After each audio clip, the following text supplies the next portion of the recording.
The Age of Innocence, by Edith Wharton. Book 1, Chapter 11. Some 2 weeks later, Newland Archer, sitting in abstracted idleness in his private compartment of the office of Letterblair, Lampson and Low, attorneys at law, was summoned by the head of the firm. Old Mr. Letterblair, the accredited legal adviser of 3 generations of New York gentility, throned behind his mahogany desk in evident perplexity. As he stroked his close-clipped white whiskers and ran his hand through the rumpled grey locks above his jutting brows, his disrespectful junior partner thought how much he looked like the family physician annoyed with a patient whose symptoms refused to be classified. "My dear sir," he always addressed Archer as "sir," "I have sent for you to go into a little matter, a matter which for the moment I prefer not to mention either to Mr. Skipworth or Mr. Redwood." The gentlemen he spoke of were the other senior partners of the firm, for, as was always the case with legal associations of old standing in New York, all the partners named on the office letterhead were long since dead, and Mr. Letterblair, for example, was, professionally speaking, his own grandson. He leaned back in his chair with a furrowed brow. "For family reasons," he continued. Archer looked up. "The Mingott family," said Mr. Letterblair with an explanatory smile and bow. "Mrs. Manson Mingott sent for me yesterday. Her granddaughter, the Countess Olenska, wishes to sue her husband for divorce. Certain papers have been placed in my hands." He paused and drummed on his desk. "In view of your prospective alliance with the family, I should like to consult you, to consider the case with you, before taking any farther steps." Archer felt the blood in his temples. He had seen the Countess Olenska only once since his visit to her, and then at the opera, in the Mingott box. During this interval she had become a less vivid and importunate image, receding from his foreground as May Welland resumed her rightful place in it. He had not heard her divorce spoken of since Janey's first random allusion to it, and had dismissed the tale as unfounded gossip.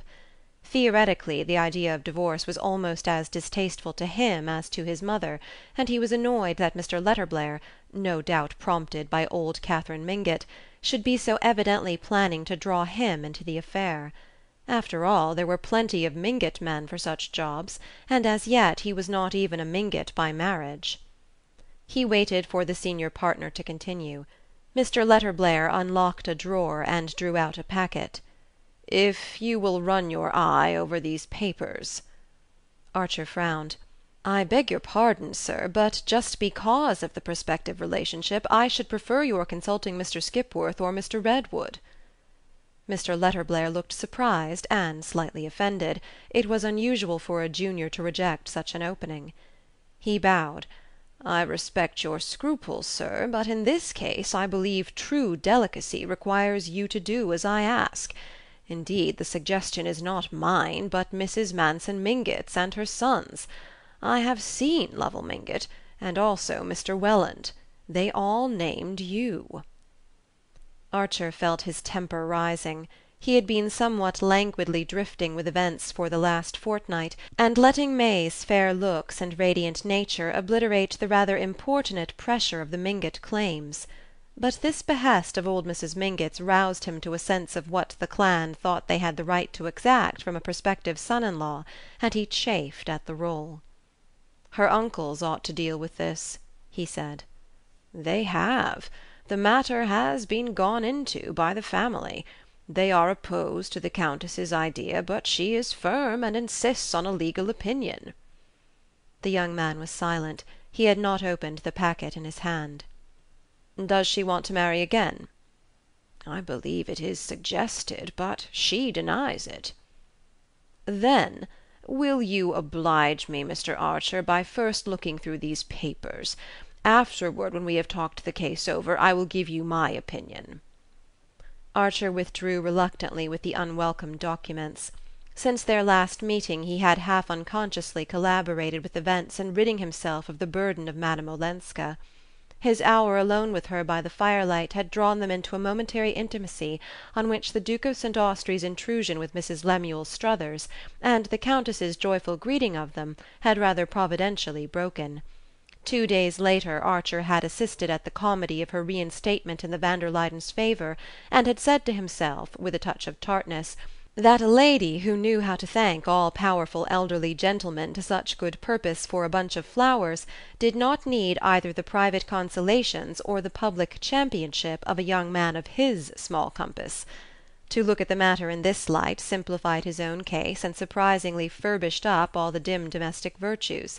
He could not picture May Welland, in whatever conceivable emergency, hawking about her private difficulties and lavishing her confidences on strange men, and she had never seemed to him finer or fairer than in the week that followed. He had even yielded to her wish for a long engagement, since she had found the one disarming answer to his plea for haste. "You know, when it comes to the point, your parents have always let you have your way ever since you were a little girl," he argued. And she had answered, with her clearest look, "Yes, and that's what makes it so hard to refuse the very last thing they'll ever ask of me as a little girl." That was the old New York note. That was the kind of answer he would always like to be sure of his wife's making. If one had habitually breathed the New York air, there were times when anything less crystalline seemed stifling. The papers he had retired to read did not tell him much, in fact, but they plunged him into an atmosphere in which he choked and sputtered. They consisted mainly of an exchange of letters between Countess Olenski's solicitors and a French legal firm, to whom the Countess had applied for the settlement of her financial situation. There was also a short letter from the Count to his wife. After reading it, Newland Archer rose, jammed the papers back into their envelope, and re-entered Mr. Letterblair's office. "Here are the letters, sir. If you wish, I'll see Madame Olenska," he said in a constrained voice. Thank you, Mr. Archer. Come and dine with me tonight if you're free, and we'll go into the matter afterward, in case you wish to call on our client tomorrow." Newland Archer walked straight home again that afternoon. It was a winter evening of transparent clearness, with an innocent young moon above the housetops, and he wanted to fill his soul's lungs with the pure radiance, and not exchange a word with any one till he and Mr. Letterblair were closeted together after dinner. It was impossible to decide otherwise than he had done. He must see Madame Olenska himself rather than let her secrets be bared to other eyes. A great wave of compassion had swept away his indifference and impatience. She stood before him as an exposed and pitiful figure, to be saved at all costs from farther wounding herself in her mad plunges against fate. He remembered what she had told him of Mrs. Welland's request to be spared whatever was unpleasant in her history, and winced at the thought that it was perhaps this attitude of mind which kept the New York air so pure. Are we only Pharisees after all? He wondered, puzzled by the effort to reconcile his instinctive disgust at human vileness with his equally instinctive pity for human frailty. For the first time he perceived how elementary his own principles had always been. He passed for a young man who had not been afraid of risks, and he knew that his secret love affair with poor silly Mrs. Thorley Rushworth had not been too secret to invest him with a becoming air of adventure. But Mrs. Rushworth was that kind of woman, foolish, vain, clandestine by nature, and far more attracted by the secrecy and peril of the affair than by such charms and qualities as he possessed. When the fact dawned on him it nearly broke his heart, but it now seemed the redeeming feature of the case.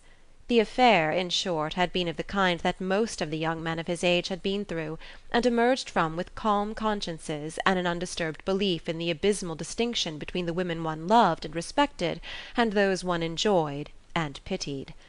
In this view they were sedulously abetted by their mothers, aunts, and other elderly female relatives, who all shared Mrs. Archer's belief that when "such things happened" it was undoubtedly foolish of the man, but somehow always criminal of the woman.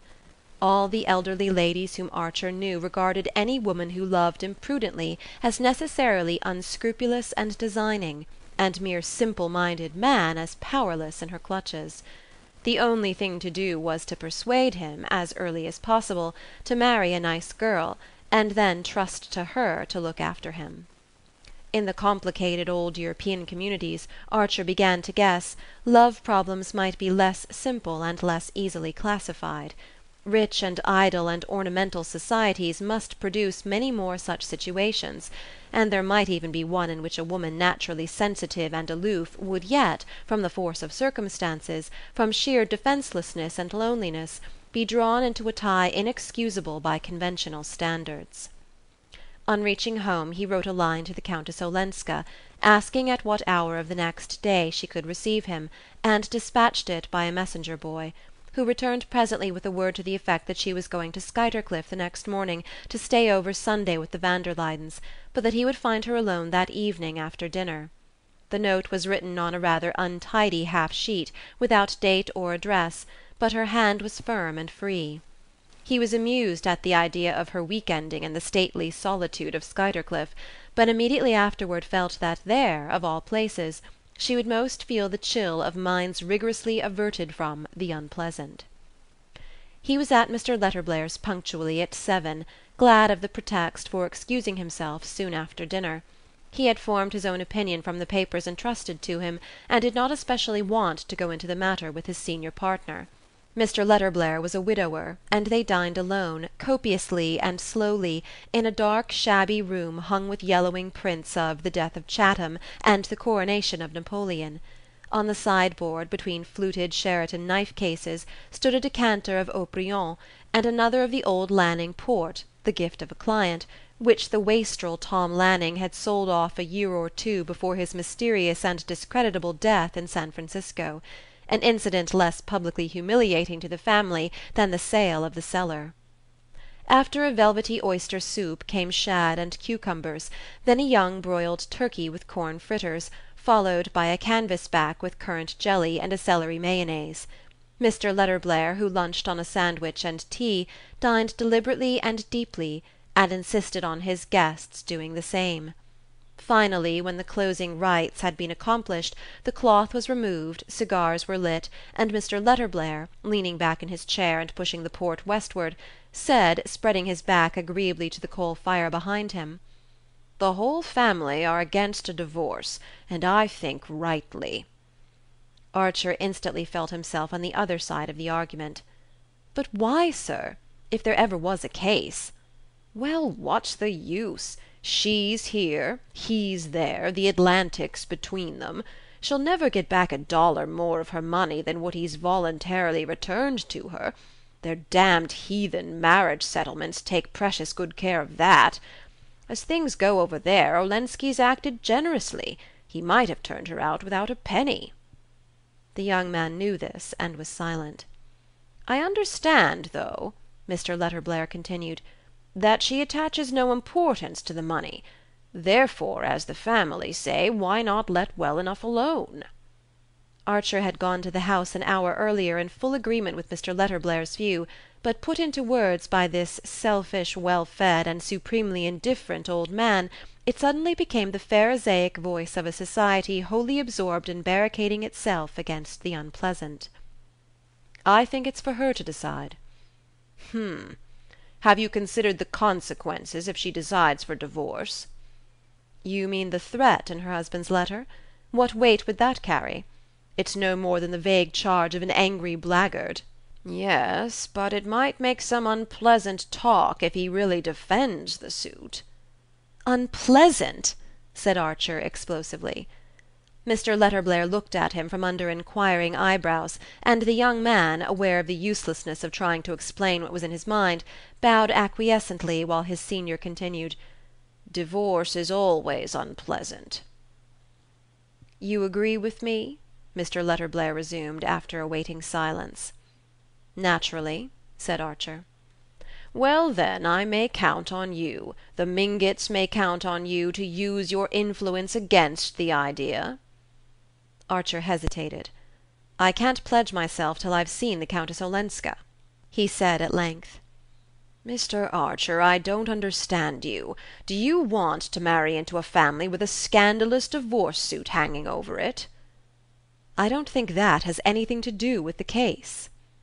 Mr. Letterblair put down his glass of port and fixed on his young partner a cautious and apprehensive gaze. Archer understood that he ran the risk of having his mandate withdrawn, and for some obscure reason he disliked the prospect. Now that the job had been thrust on him he did not propose to relinquish it, and to guard against the possibility he saw that he must reassure the unimaginative old man who was the legal conscience of the Mingotts. "You may be sure, sir, that I shan't commit myself till I've reported to you. What I meant was that I'd rather not give an opinion till I've heard what Madame Olenska has to say." Mr. Letterblair nodded approvingly at an excess of caution worthy of the best New York tradition, and the young man, glancing at his watch, pleaded an engagement and took leave. Chapter 11. Book 1, Chapter 12. Old-fashioned New York dined at 7, and the habit of after-dinner calls, though derided in Archer's set, still generally prevailed. As the young man strolled up Fifth Avenue from Waverly Place, the long thoroughfare was deserted but for a group of carriages standing before the Reggie Chiverses, where there was a dinner for the Duke, and the occasional figure of an elderly gentleman in heavy overcoat and muffler ascending a brownstone doorstep and disappearing into a gaslit hall. Thus, as Archer crossed Washington Square, he remarked that old Mr. Dulac was calling on his cousins, the Dagonets, and turning down the corner of West 10th Street he saw Mr. Skipworth, of his own firm, obviously bound on a visit to the Miss Lannings. A little farther up Fifth Avenue, Beaufort appeared on his doorstep, darkly projected against a blaze of light, descended to his private brougham, and rolled away to a mysterious and probably unmentionable destination. It was not an opera night, and no one was giving a party, so that Beaufort's outing was undoubtedly of a clandestine nature. Archer connected it in his mind with a little house beyond Lexington Avenue, in which beribboned window curtains and flower-boxes had recently appeared, and before whose newly painted door the canary-coloured brougham of Miss Fanny Ring was frequently seen to wait. Beyond the small and slippery pyramid which composed Mrs. Archer's world lay the almost unmapped quarter inhabited by artists, musicians, and "people who wrote." These scattered fragments of humanity had never shown any desire to be amalgamated with the social structure. In spite of odd ways, they were said to be, for the most part, quite respectable, but they preferred to keep to themselves. Medora Manson, in her prosperous days, had inaugurated a literary salon, but it had soon died out owing to the reluctance of the literary to frequent it. Others had made the same attempt, and there was a household of Blenkers, an intense and voluble mother, and 3 blowsy daughters who imitated her, where one met Edwin Booth and Patty and William Winter, and the new Shakespearean actor George Rignold, and some of the magazine editors and musical and literary critics. Mrs. Archer and her group felt a certain timidity concerning these persons. They were odd, they were uncertain, they had things one didn't know about in the background of their lives and minds. Literature and art were deeply respected in the Archer set, and Mrs. Archer was always at pains to tell her children how much more agreeable and cultivated society had been when it included such figures as Washington Irving, Fitz-Greene Halleck, and the poet of The Culprit Fay. The most celebrated authors of that generation had been gentlemen. Perhaps the unknown persons who succeeded them had gentlemanly sentiments, but their origin, their appearance, their hair, their intimacy with the stage and the opera, made any old New York criterion inapplicable to them. "When I was a girl," Mrs. Archer used to say, "we knew everybody between the Battery and Canal Street, and only the people one knew had carriages. It was perfectly easy to place any one then. Now one can't tell, and I prefer not to try." Only old Catherine Mingott, with her absence of moral prejudices and almost parvenu indifference to the subtler distinctions, might have bridged the abyss, but she had never opened a book or looked at a picture, and cared for music only because it reminded her of gala nights at the Italien, in the days of her triumph at the Tuileries.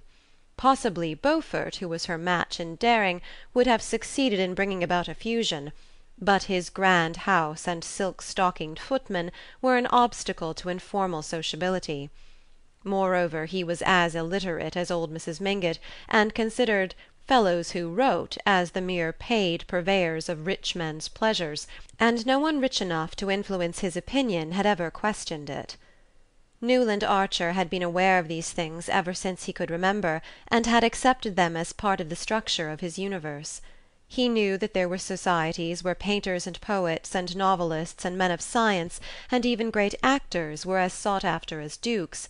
He had often pictured to himself what it would have been to live in the intimacy of drawing-rooms dominated by the talk of Mérimée, whose Letters à un Inconnu was one of his inseparables, of Thackeray, Browning, or William Morris. But such things were inconceivable in New York, and unsettling to think of. Archer knew most of the fellows who wrote, the musicians and the painters. He met them at the Century, or at the little musical and theatrical clubs that were beginning to come into existence. He enjoyed them there, and was bored with them at the Blenkers, where they were mingled with fervid and dowdy women who passed them about like captured curiosities, and even after his most exciting talks with Ned Winsett he always came away with the feeling that if his world was small, so was theirs, and that the only way to enlarge either was to reach a stage of manners where they would naturally merge. He was reminded of this by trying to picture the society in which the Countess Olenska had lived and suffered, and also, perhaps, tasted mysterious joys. He remembered with what amusement she had told him that her grandmother Mingott and the Wellands objected to her living in a Bohemian quarter given over to "people who wrote." It was not the peril but the poverty that her family disliked, but that shade escaped her, and she supposed they considered literature compromising. She herself had no fears of it, and the books scattered about her drawing-room, a part of the house in which books were usually supposed to be out of place, though chiefly works of fiction, had whetted Archer's interest with such new names as those of Paul Bourget, Huysmans, and the Goncourt brothers. Ruminating on these things as he approached her door, he was once more conscious of the curious way in which she reversed his values, and of the need of thinking himself into conditions incredibly different from any that he knew, if he were to be of use in her present difficulty. Nastasia opened the door, smiling mysteriously. On the bench in the hall lay a sable-lined overcoat, a folded opera hat of dull silk with a gold J.B. on the lining, and a white silk muffler. There was no mistaking the fact that these costly articles were the property of Julius Beaufort. Archer was angry, so angry that he came near scribbling a word on his card and going away. Then he remembered that in writing to Madame Olenska he had been kept by excessive discretion from saying that he wished to see her privately. He had therefore no one but himself to blame if she had opened her doors to other visitors, and he entered the drawing-room with the dogged determination to make Beaufort feel himself in the way and to outstay him. The banker stood leaning against the mantel-shelf, which was draped with an old embroidery held in place by brass candelabra containing church candles of yellowish wax. He had thrust his chest out, supporting his shoulders against the mantel and resting his weight on one large patent-leather foot. As Archer entered he was smiling and looking down on his hostess, who sat on a sofa placed at right angles to the chimney. A table banked with flowers formed a screen behind it, and against the orchids and azaleas which the young man recognized as tributes from the Beaufort hothouses, Madame Olenska sat half reclined, her head propped on a hand and her wide sleeve leaving the arm bare to the elbow.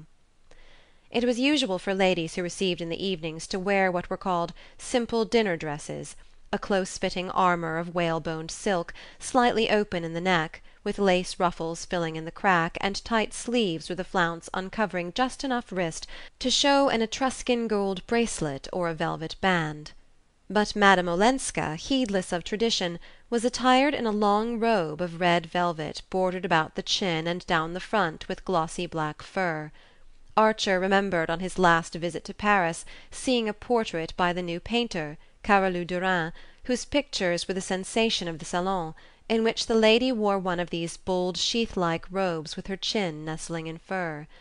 There was something perverse and provocative in the notion of fur worn in the evening in a heated drawing-room, and in the combination of a muffled throat and bare arms, but the effect was undeniably pleasing. "Lord love us! 3 whole days at Skuytercliff!" Beaufort was saying in his loud sneering voice as Archer entered. "You'd better take all your furs and a hot water bottle." "Why? Is the house so cold?" she asked, holding out her left hand to Archer in a way mysteriously suggesting that she expected him to kiss it. "No, but the missus is," said Beaufort, nodding carelessly to the young man. "But I thought her so kind. She came herself to invite me. Granny says I must certainly go." "Granny would, of course, and I say it's a shame you're going to miss the little oyster supper I'd planned for you at Delmonico's next Sunday, with Campanini and Scalchi and a lot of jolly people." She looked doubtfully from the banker to Archer. "Ah, that does tempt me. Except the other evening at Mrs. Struthers's, I've not met a single artist since I've been here." "What kind of artists? I know one or two painters, very good fellows, that I could bring you to see if you'd allow me," said Archer boldly. "Painters? Are there painters in New York?" asked Beaufort, in a tone implying that there could be none, since he did not buy their pictures; and Madame Olenska said to Archer, with her grave smile, "That would be charming, but I was really thinking of dramatic artists, singers, actors, musicians. My husband's house was always full of them." She said the words "my husband" as if no sinister associations were connected with them, and in a tone that seemed almost to sigh over the lost delights of her married life. Archer looked at her perplexedly, wondering if it were lightness or dissimulation that enabled her to touch so easily on the past at the very moment when she was risking her reputation in order to break with it. "I do think," she went on, addressing both men, "that the imprévu adds to one's enjoyment. It's perhaps a mistake to see the same people every day." "It's confoundedly dull, anyhow. New York is dying of dullness," Beaufort grumbled. "And when I try to liven it up for you, you go back on me. Come, think better of it. Sunday is your last chance, for Campanini leaves next week for Baltimore and Philadelphia, and I've a private room and a Steinway, and they'll sing all night for me." "How delicious! May I think it over, and write to you tomorrow morning?" She spoke amiably, yet with the least hint of dismissal in her voice. Beaufort evidently felt it, and being unused to dismissals, stood staring at her with an obstinate line between his eyes. "Why not now?" "It's too serious a question to decide at this late hour." "Do you call it late?" She returned his glance coolly. "Yes, because I have still to talk business with Mr. Archer for a little while." "Ah," Beaufort snapped. There was no appeal from her tone, and with a slight shrug he recovered his composure, took her hand, which he kissed with a practised air, and calling out from the threshold, "I say, Newland, if you could persuade the Countess to stop in town, of course you're included in the supper," left the room with his heavy important step. For a moment Archer fancied that Mr. Letterblair must have told her of his coming, but the irrelevance of her next remark made him change his mind. "You know painters, then? You live in their milieu?" she asked, her eyes full of interest. "Oh, not exactly. I don't know that the arts have a milieu here, any of them. They're more like a very thinly settled outskirt." "But you care for such things?" "Immensely. When I'm in Paris or London I never miss an exhibition. I try to keep up." She looked down at the tip of the little satin boot that peeped from her long draperies. "I used to care immensely too. My life was full of such things. But now I want to try not to." "You want to try not to?" "Yes. I want to cast off all my old life to become just like everybody else here." Archer reddened. "You'll never be like everybody else," he said. She raised her straight eyebrows a little. "Ah, don't say that. If you knew how I hate to be different." Her face had grown as sombre as a tragic mask. She leaned forward, clasping her knee in her thin hands, and looking away from him into remote dark distances. "I want to get away from it all," she insisted. He waited a moment and cleared his throat. "I know. Mr. Letterblair has told me." "Ah?" "That's the reason I've come. He asked me to... You see, I'm in the firm." She looked slightly surprised, and then her eyes brightened. "You mean you can manage it for me? I can talk to you instead of Mr. Letterblair? Oh, that will be so much easier!" Her tone touched him, and his confidence grew with his self-satisfaction. He perceived that she had spoken of business to Beaufort simply to get rid of him, and to have routed Beaufort was something of a triumph. "I'm here to talk about it," he repeated. She sat silent, her head still propped by the arm that rested on the back of the sofa. Her face looked pale and extinguished, as if dimmed by the rich red of her dress. She struck Archer of a sudden as a pathetic and even pitiful figure. "Now we're coming to hard facts," he thought, conscious in himself of the same instinctive recoil that he had so often criticized in his mother and her contemporaries. How little practice he had had in dealing with unusual situations! Their very vocabulary was unfamiliar to him, and seemed to belong to fiction and the stage. In face of what was coming he felt as awkward and embarrassed as a boy. After a pause, Madame Olenska broke out with unexpected vehemence. "I want to be free. I want to wipe out all the past." "I understand that." Her face warmed. "Then you'll help me?" "First," he hesitated, "perhaps I ought to know a little more." She seemed surprised. "You know about my husband? My life with him?" He made a sign of assent. "Well, then, what more is there? In this country are such things tolerated? I'm a Protestant. Our Church does not forbid divorce in such cases." "Certainly not." They were both silent again, and Archer felt the spectre of Count Olenski's letter grimacing hideously between them. The letter filled only half a page, and was just what he had described it to be in speaking of Mr. Letterblair, the vague charge of an angry blackguard. But how much truth was behind it? Only Count Olenski's wife could tell. "I've looked through the papers you gave to Mr. Letterblair," he said at length. "Well? Can there be anything more abominable?" "No." She changed her position slightly, screening her eyes with her lifted hand. "Of course you know," Archer continued, "that if your husband chooses to fight the case, as he threatens to—" "Yes?" "He can say things that might be disagreeable to you. Say them publicly, so that they would get about, and harm you even if—" "If?" "I mean, no matter how unfounded they were." She paused for a long interval, so long that, not wishing to keep his eyes on her shaded face, he had time to imprint on his mind the exact shape of her other hand, the one on her knee, and every detail of the 3 rings on her 4th and 5th fingers, among which, he noticed, a wedding ring did not appear. "What harm could such accusations, even if he made them publicly, do me here?" It was on his lips to exclaim, "My poor child, far more harm than anywhere else."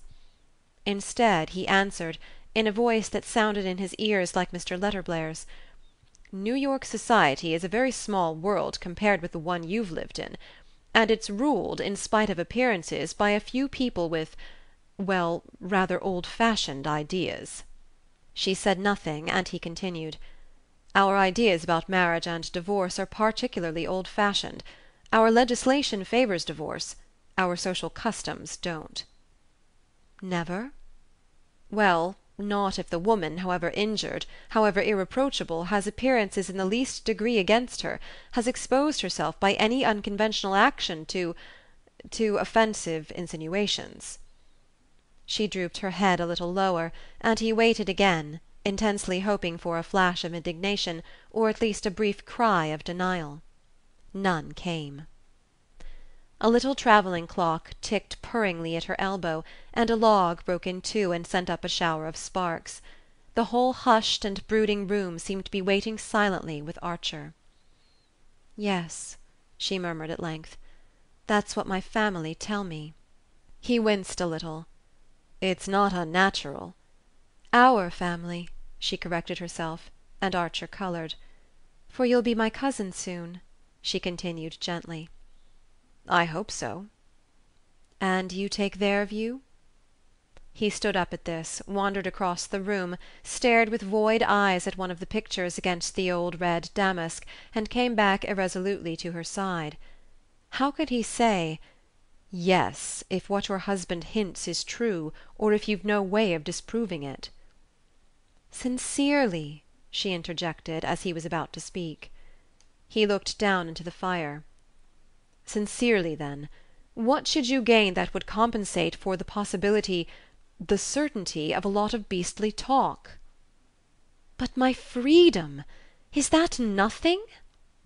It flashed across him at that instant that the charge in the letter was true, and that she hoped to marry the partner of her guilt. How was he to tell her that, if she really cherished such a plan, the laws of the state were inexorably opposed to it? The mere suspicion that the thought was in her mind made him feel harshly and impatiently toward her. "But aren't you as free as air as it is?" he returned. "Who can touch you? Mr. Letterblair tells me the financial question has been settled." "Oh yes," she said indifferently. "Well, then, is it worth while to risk what may be infinitely disagreeable and painful? Think of the newspapers, their vileness! It's all stupid and narrow and unjust, but one can't make over society." "No," she acquiesced, and her tone was so faint and desolate that he felt a certain remorse for his own hard thoughts. "The individual in such cases is nearly always sacrificed to what is supposed to be the collective interest.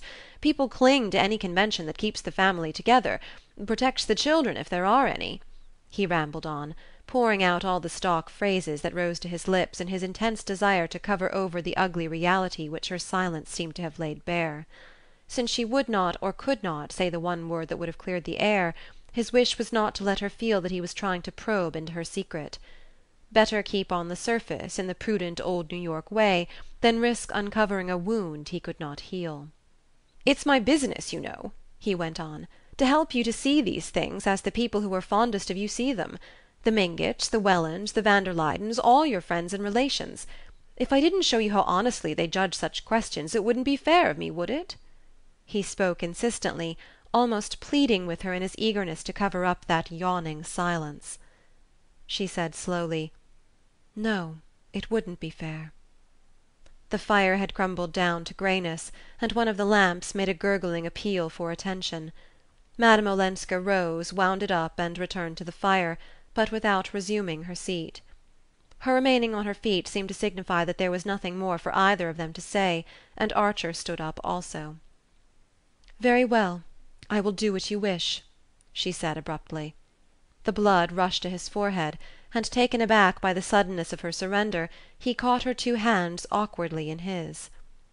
I do want to help you," he said. "You do help me. Good night, my cousin." He bent and laid his lips on her hands, which were cold and lifeless. She drew them away, and he turned to the door, found his coat and hat under the faint gaslight of the hall, and plunged out into the winter night, bursting with the belated eloquence of the inarticulate. End of Chapter 12. Book 1, Chapter 13. It was a crowded night at Wallack's Theatre. The play was The Shaughraun, with Dion Boccaccio in the title role, and Harry Montague and Ada Diaz as the lovers. The popularity of the admirable English company was at its height, and the Shaughraun always packed the house. In the galleries the enthusiasm was unreserved; in the stalls and boxes people smiled a little at the hackneyed sentiments and claptrap situations, and enjoyed the play as much as the galleries did. There was one episode in particular that held the house from floor to ceiling. It was that in which Harry Montague, after a sad, almost monosyllabic scene of parting with Miss Diaz, bade her good-bye, and turned to go. The actress, who was standing near the mantelpiece and looking down into the fire, wore a grey cashmere dress without fashionable loopings or trimmings, moulded to her tall figure and flowing in long lines about her feet. Around her neck was a narrow black velvet ribbon with the ends falling down her back. When her wooer turned from her, she rested her arms against the mantel-shelf and bowed her face in her hands. On the threshold he paused to look at her, then he stole back, lifted one of the ends of velvet ribbon, kissed it, and left the room without her hearing him or changing her attitude. And on this silent parting the curtain fell. It was always for the sake of that particular scene that Newland Archer went to see The Shaughraun.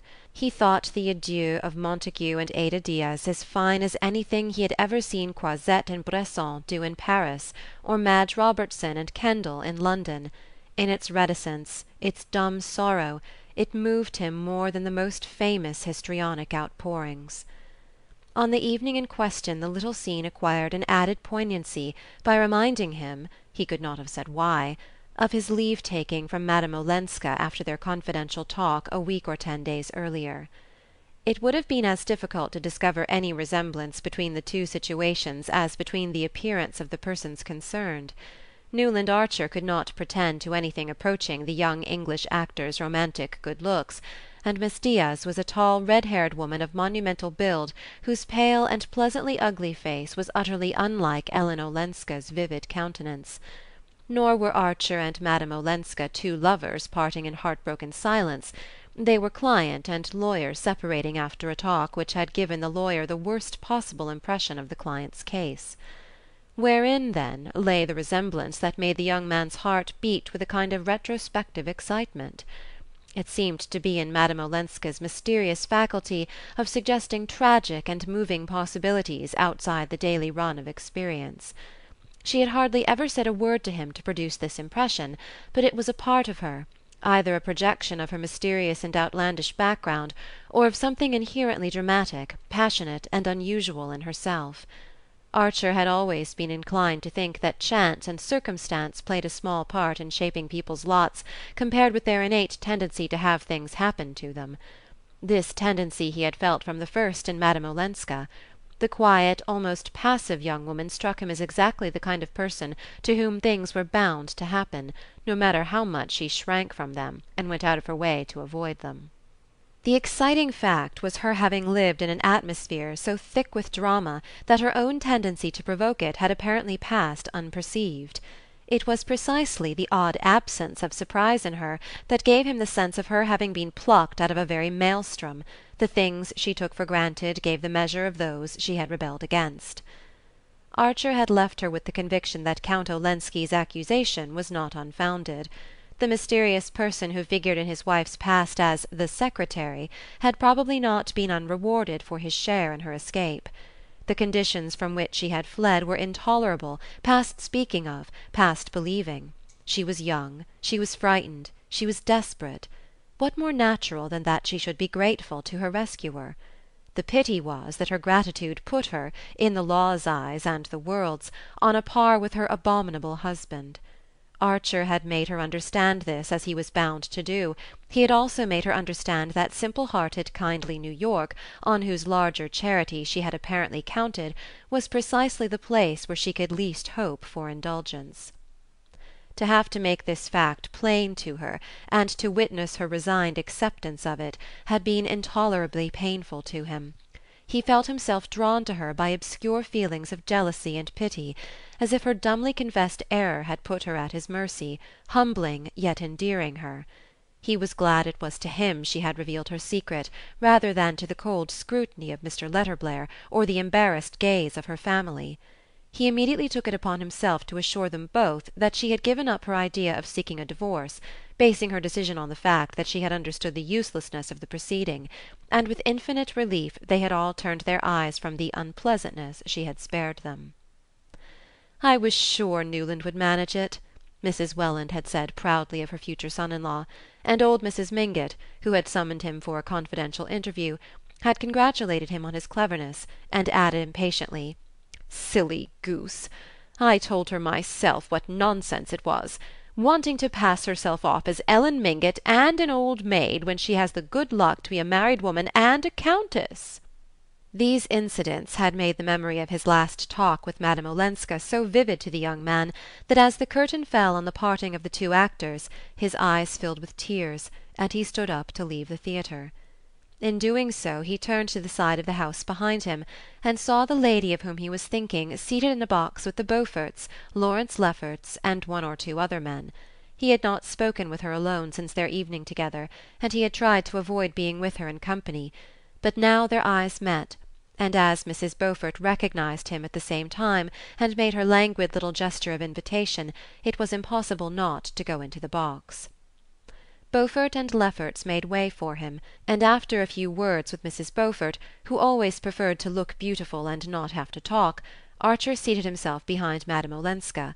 There was no one else in the box but Mr. Sillerton Jackson, who was telling Mrs. Beaufort in a confidential undertone about Mrs. Lemuel Struthers's last Sunday reception, where some people reported that there had been dancing.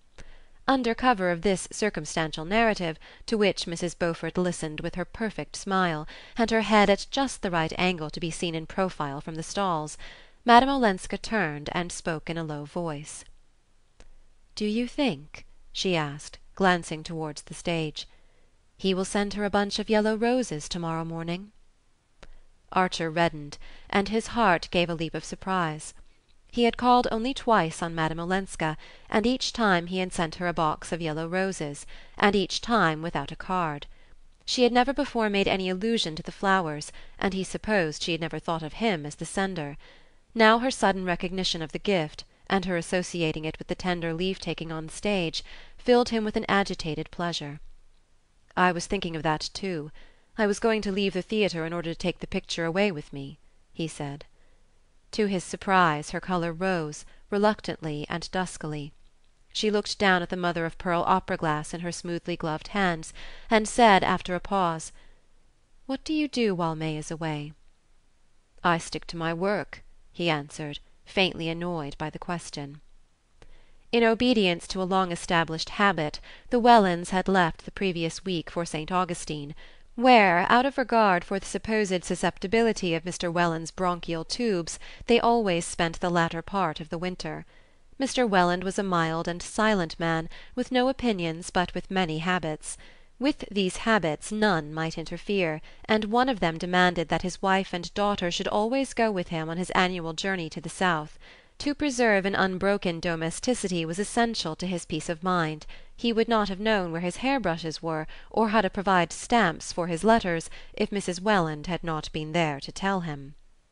As all the members of the family adored each other, and as Mr. Welland was the central object of their idolatry, it never occurred to his wife and May to let him go to St. Augustine alone, and his sons, who were both in the law, could not leave New York during the winter, always joined him for Easter and travelled back with him. It was impossible for Archer to discuss the necessity of May's accompanying her father. The reputation of the Mingotts' family physician was largely based on the attack of pneumonia which Mr. Welland had never had, and his insistence on St. Augustine was therefore inflexible. Originally it had been intended that May's engagement should not be announced till her return from Florida, and the fact that it had been made known sooner could not be expected to alter Mr. Welland's plans. Archer would have liked to join the travellers and have a few weeks of sunshine and boating with his betrothed, but he too was bound by custom and conventions.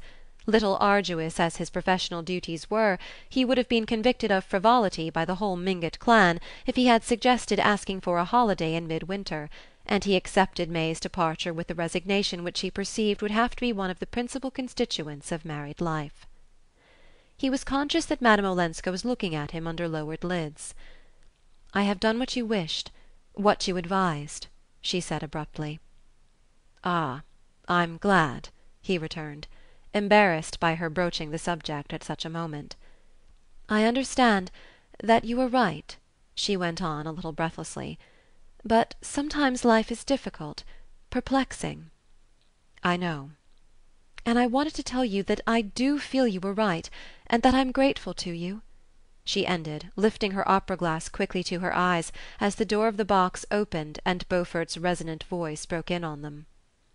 Archer stood up and left the box and the theatre. Only the day before he had received a letter from May Welland, in which, with characteristic candour, she had asked him to be kind to Ellen in their absence. "She likes you and admires you so much, and you know, though she doesn't show it, she's still very lonely and unhappy. I don't think Granny understands her, or Uncle Lovell Mingott either. They really think she's much worldlier and fonder of society than she is. And I can see that New York must seem dull to her, though the family won't admit it. I think she's been used to lots of things we haven't got, wonderful music and picture shows and celebrities, artists and authors and all the clever people you admire. Granny can't understand her wanting anything but lots of dinners and clothes. But I can see that you're almost the only person in New York who can talk to her about what she really cares for." His wise May! How he had loved her for that letter! But he had not meant to act on it. He was too busy to begin with, and he did not care, as an engaged man, to play too conspicuously the part of Madame Olenska's champion. He had an idea that she knew how to take care of herself a good deal better than the ingenuous May imagined. She had Beaufort at her feet, Mr. van der Luyden hovering about her like a protecting deity, and any number of candidates, Lawrence Lefferts among them, waiting their opportunity in the middle distance. Yet he never saw her or exchanged a word with her without feeling that, after all, May's ingenuousness almost amounted to a gift of divination. Ellen Olenska was lonely, and she was unhappy. End of chapter 13. Book 1, Chapter 14.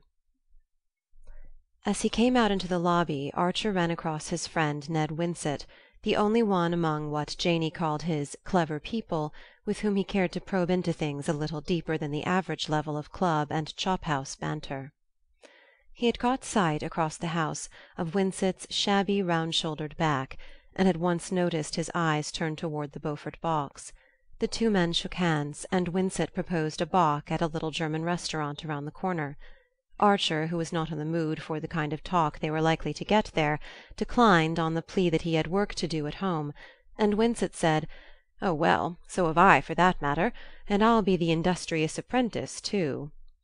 They strode along together, and presently Winsett said, "Look here, what I'm really after is the name of the dark lady in that swell box of yours, with the Beauforts, wasn't she?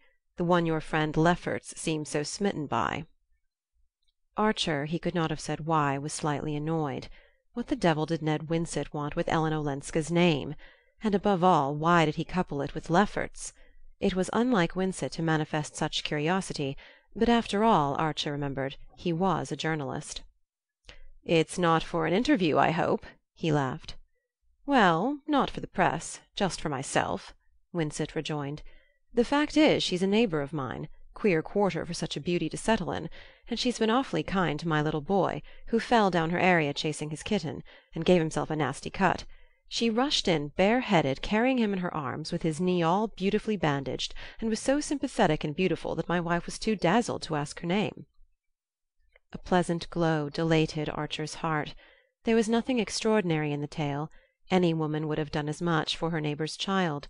But it was just like Ellen, he felt, to have rushed in bareheaded, carrying the boy in her arms, and to have dazzled poor Mrs. Winsett into forgetting to ask who she was. "That is the Countess Olenska, a granddaughter of old Mrs. Mingott's." "Phew! A countess!" whistled Ned Winsett. "Well, I didn't know countesses were so neighborly. Mingotts ain't." "They would be if you'd let them." "Ah, well." It was their old interminable argument as to the obstinate unwillingness of the clever people to frequent the fashionable, and both men knew that there was no use in prolonging it. "I wonder," Winsett broke off, "how a countess happens to live in our slum." "Because she doesn't care a hang about where she lives, or about any of our little social sign-posts," said Archer, with a secret pride in his own picture of her. Been in bigger places, I suppose," the other commented. "Well, here's my corner." He slouched off across Broadway, and Archer stood looking after him and musing on his last words. Ned Winsett had those flashes of penetration. They were the most interesting thing about him, and always made Archer wonder why they had allowed him to accept failure so stolidly at an age when most men are still struggling. Archer had known that Winsett had a wife and child, but he had never seen them. The two men always met at the Century, or at some haunt of journalists and theatrical people, such as the restaurant where Winsett had proposed to go for a bock. He had given Archer to understand that his wife was an invalid, which might be true of the poor lady, or might merely mean that she was lacking in social gifts, or in evening clothes, or in both. Winsett himself had a savage abhorrence of social observances. Archer, who dressed in the evening because he thought it cleaner and more comfortable to do so, and who had never stopped to consider that cleanliness and comfort are two of the costliest items in a modest budget, regarded Winsett's attitude as part of the boring bohemian pose that always made fashionable people, who changed their clothes without talking about it, and were not forever harping on the number of servants one kept, seem so much simpler and less self-conscious than the others. Nevertheless, he was always stimulated by Winsett, and whenever he caught sight of the journalist's lean bearded face and melancholy eyes, he would rout him out of his corner and carry him off for a long talk. Winsett was not a journalist by choice. He was a pure man of letters, untimely born in a world that had no need of letters, but after publishing one volume of brief and exquisite literary appreciations, of which 120 copies were sold, 30 given away, and the balance eventually destroyed by the publishers, as per contract, to make room for more marketable material, he had abandoned his real calling, and taken a sub-editorial job on a women's weekly, where fashion plates and paper patterns alternated with New England love stories and advertisements of temperance drinks. On the subject of hearth fires, as the paper was called, he was inexhaustibly entertaining, but beneath his fun lurked the sterile bitterness of the still young man who has tried and given up. His conversation always made Archer take the measure of his own life and feel how little it contained, but Winsett's, after all, contained still less, and though their common fund of intellectual interests and curiosities made their talks exhilarating, their exchange of views usually remained within the limits of a pensive dilettantism. "The fact is, life isn't much a fit for either of us," Winsett had once said. "I'm down and out, nothing to be done about it. I've got only one ware to produce, and there's no market for it here, and won't be in my time. But you're free, and you're well off. Why don't you get into touch? There's only one way to do it: go into politics." Archer threw back his head and laughed. There one saw at a flash the unbridgeable difference between men like Winsett and the others, Archer's kind. Every one in polite circles knew that, in America, a gentleman couldn't go into politics.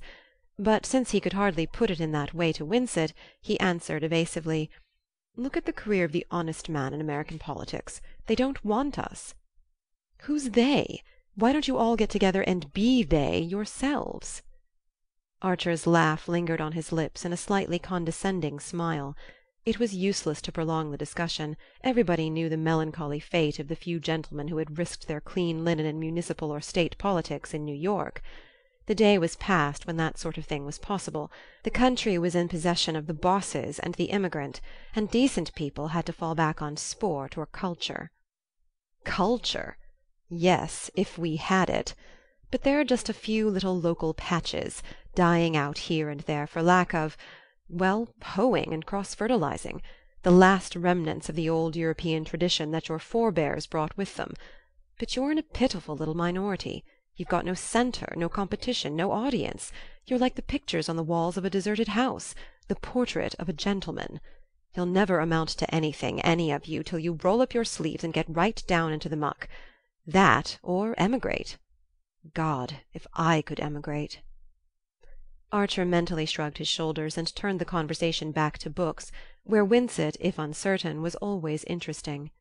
Emigrate! As if a gentleman could abandon his own country! One could no more do that than one could roll up one's sleeves to go down in the muck. A gentleman simply stayed at home and abstained. But you couldn't make a man like Winsett see that, and that was why the New York of literary clubs and exotic restaurants, though a first shake made it seem more of a kaleidoscope, turned out in the end to be a smaller box, with a more monotonous pattern, than the assembled atoms of Fifth Avenue. The next morning Archer scoured the town in vain for more yellow roses. In consequence of his search, he arrived late at the office, perceived that his doing so made no difference whatever to any one, and was filled with sudden exasperation at the elaborate futility of his life. Why should he not be, at that moment, on the sands of St. Augustine with May Welland? No one was deceived by his pretence of professional activity. In old-fashioned legal firms like that of which Mr. Letterblair was the head, and which were mainly engaged in the management of large estates and conservative investments, there were always 2 or 3 young men, fairly well off and without professional ambition, who, for a certain number of hours of each day, sat at their desks accomplishing trivial tasks or simply reading the newspapers. Though it was supposed to be proper for them to have an occupation, the crude fact of money-making was still regarded as derogatory, and the law, being a profession, was accounted a more gentlemanly pursuit than business. But none of these young men had much hope of really advancing in his profession, or any earnest desire to do so, and over many of them the green mould of the perfunctory was already perceptibly spreading. It made Archer shiver to think that it might be spreading over him too.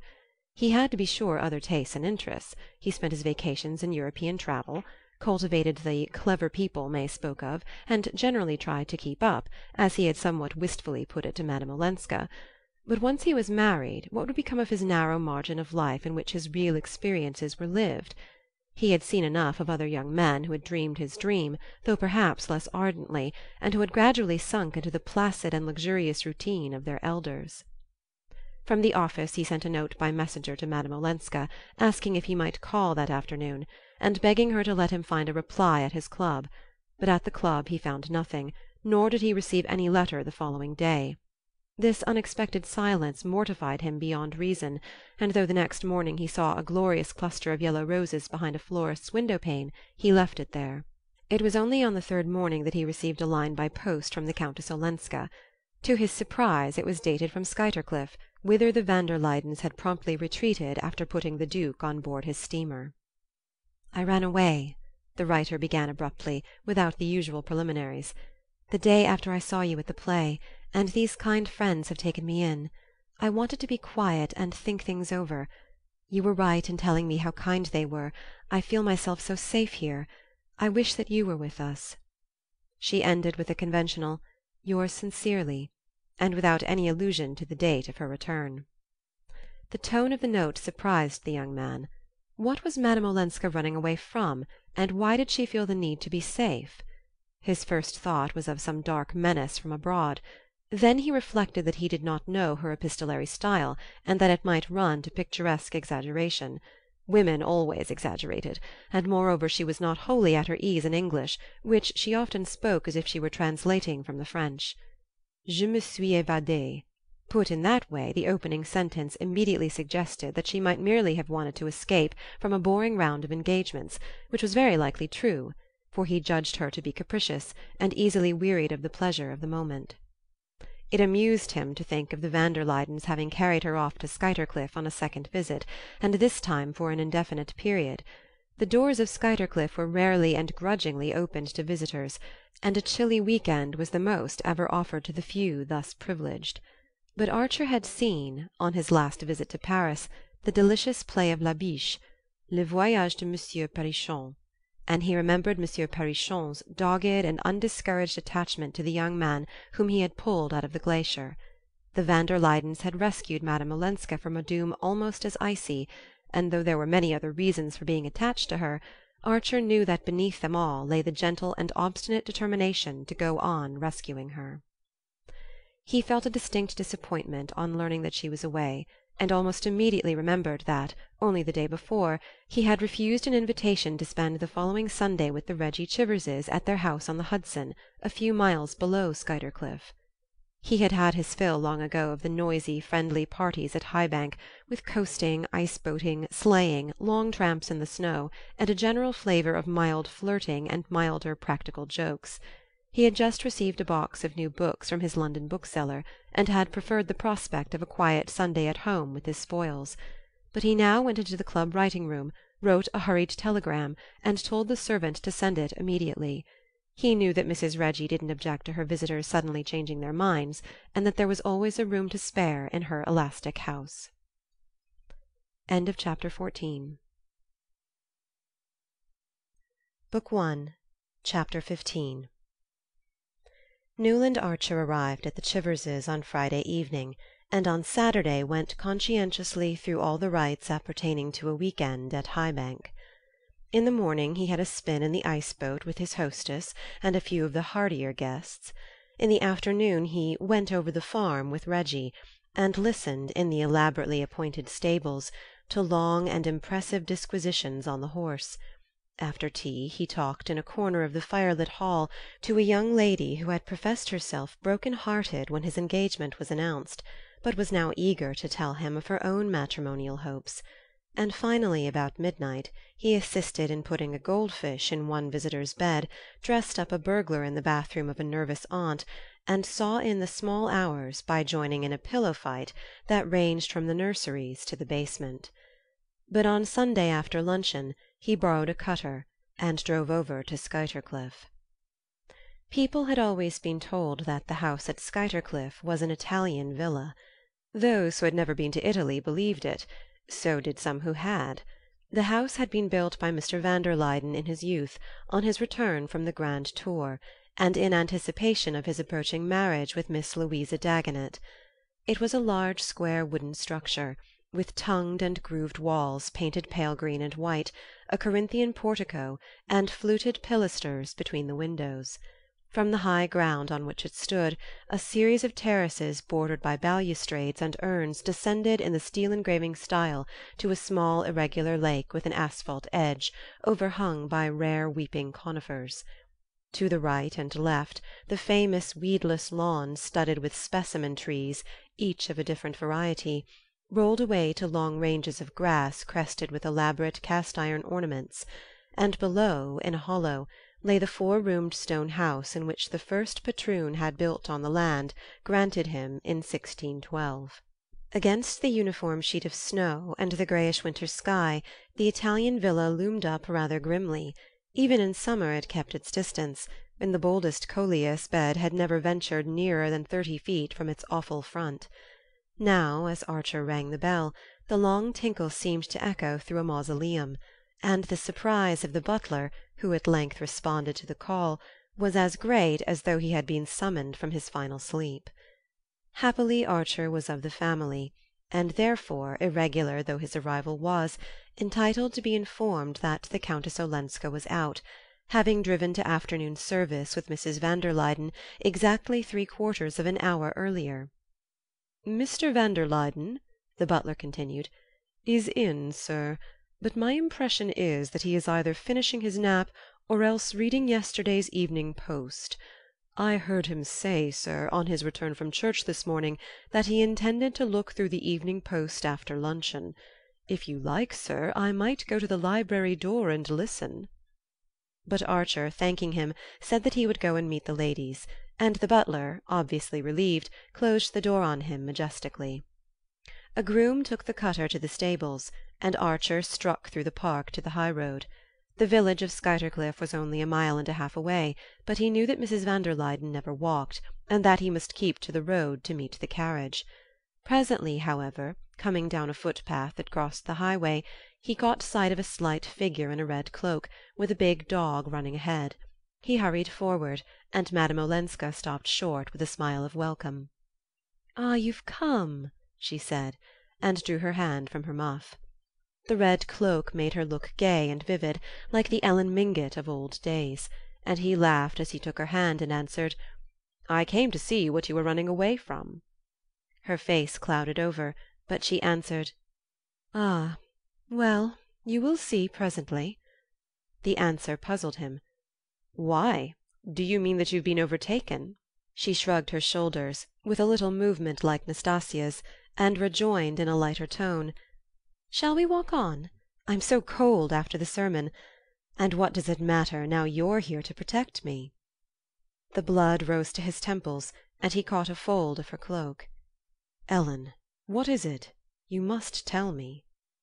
"Oh, presently. Let's run a race first. My feet are freezing to the ground," she cried, and gathering up the cloak she fled away across the snow, the dog leaping about her with challenging barks. For a moment Archer stood watching, his gaze delighted by the flash of the red meteor against the snow. Then he started after her, and they met, panting and laughing, at a wicket that led into the park. She looked up at him and smiled. "I knew you'd come." "That shows you wanted me to," he returned, with a disproportionate joy in their nonsense. The white glitter of the trees filled the air with its own mysterious brightness, and as they walked on over the snow the ground seemed to sing under their feet. "Where did you come from?" Madame Olenska asked. He told her and added, "It was because I got your note." After a pause she said, with a just perceptible chill in her voice, "May asked you to take care of me." "I didn't need any asking." "You mean I'm so evidently helpless and defenseless? What a poor thing you must all think me! But women here seem never to feel the need, any more than the blessed in heaven." He lowered his voice to ask, "What sort of a need?" "Ah, don't ask me. I don't speak your language," she retorted petulantly. The answer smote him like a blow, and he stood still in the path looking down at her. "What did I come for, if I don't speak yours?" "Oh, my friend." She laid her hand lightly on his arm, and he pleaded earnestly, "Ellen, why won't you tell me what's happened?" She shrugged again. "Does anything ever happen in heaven?" He was silent, and they walked on a few yards without exchanging a word. Finally she said, "I will tell you, but where? Where?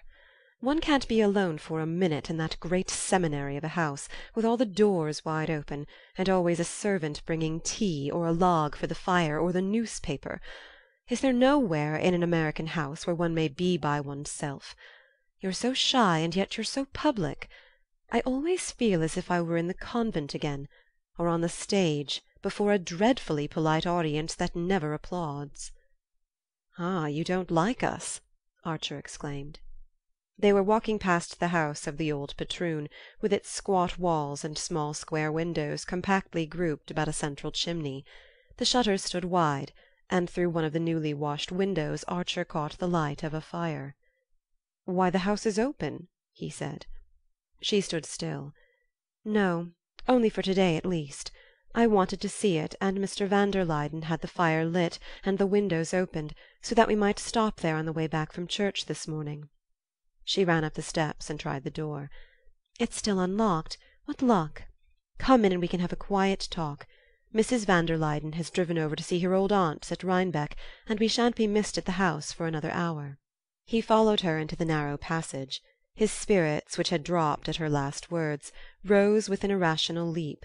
The homely little house stood there, its panels and brasses shining in the firelight, as if magically created to receive them.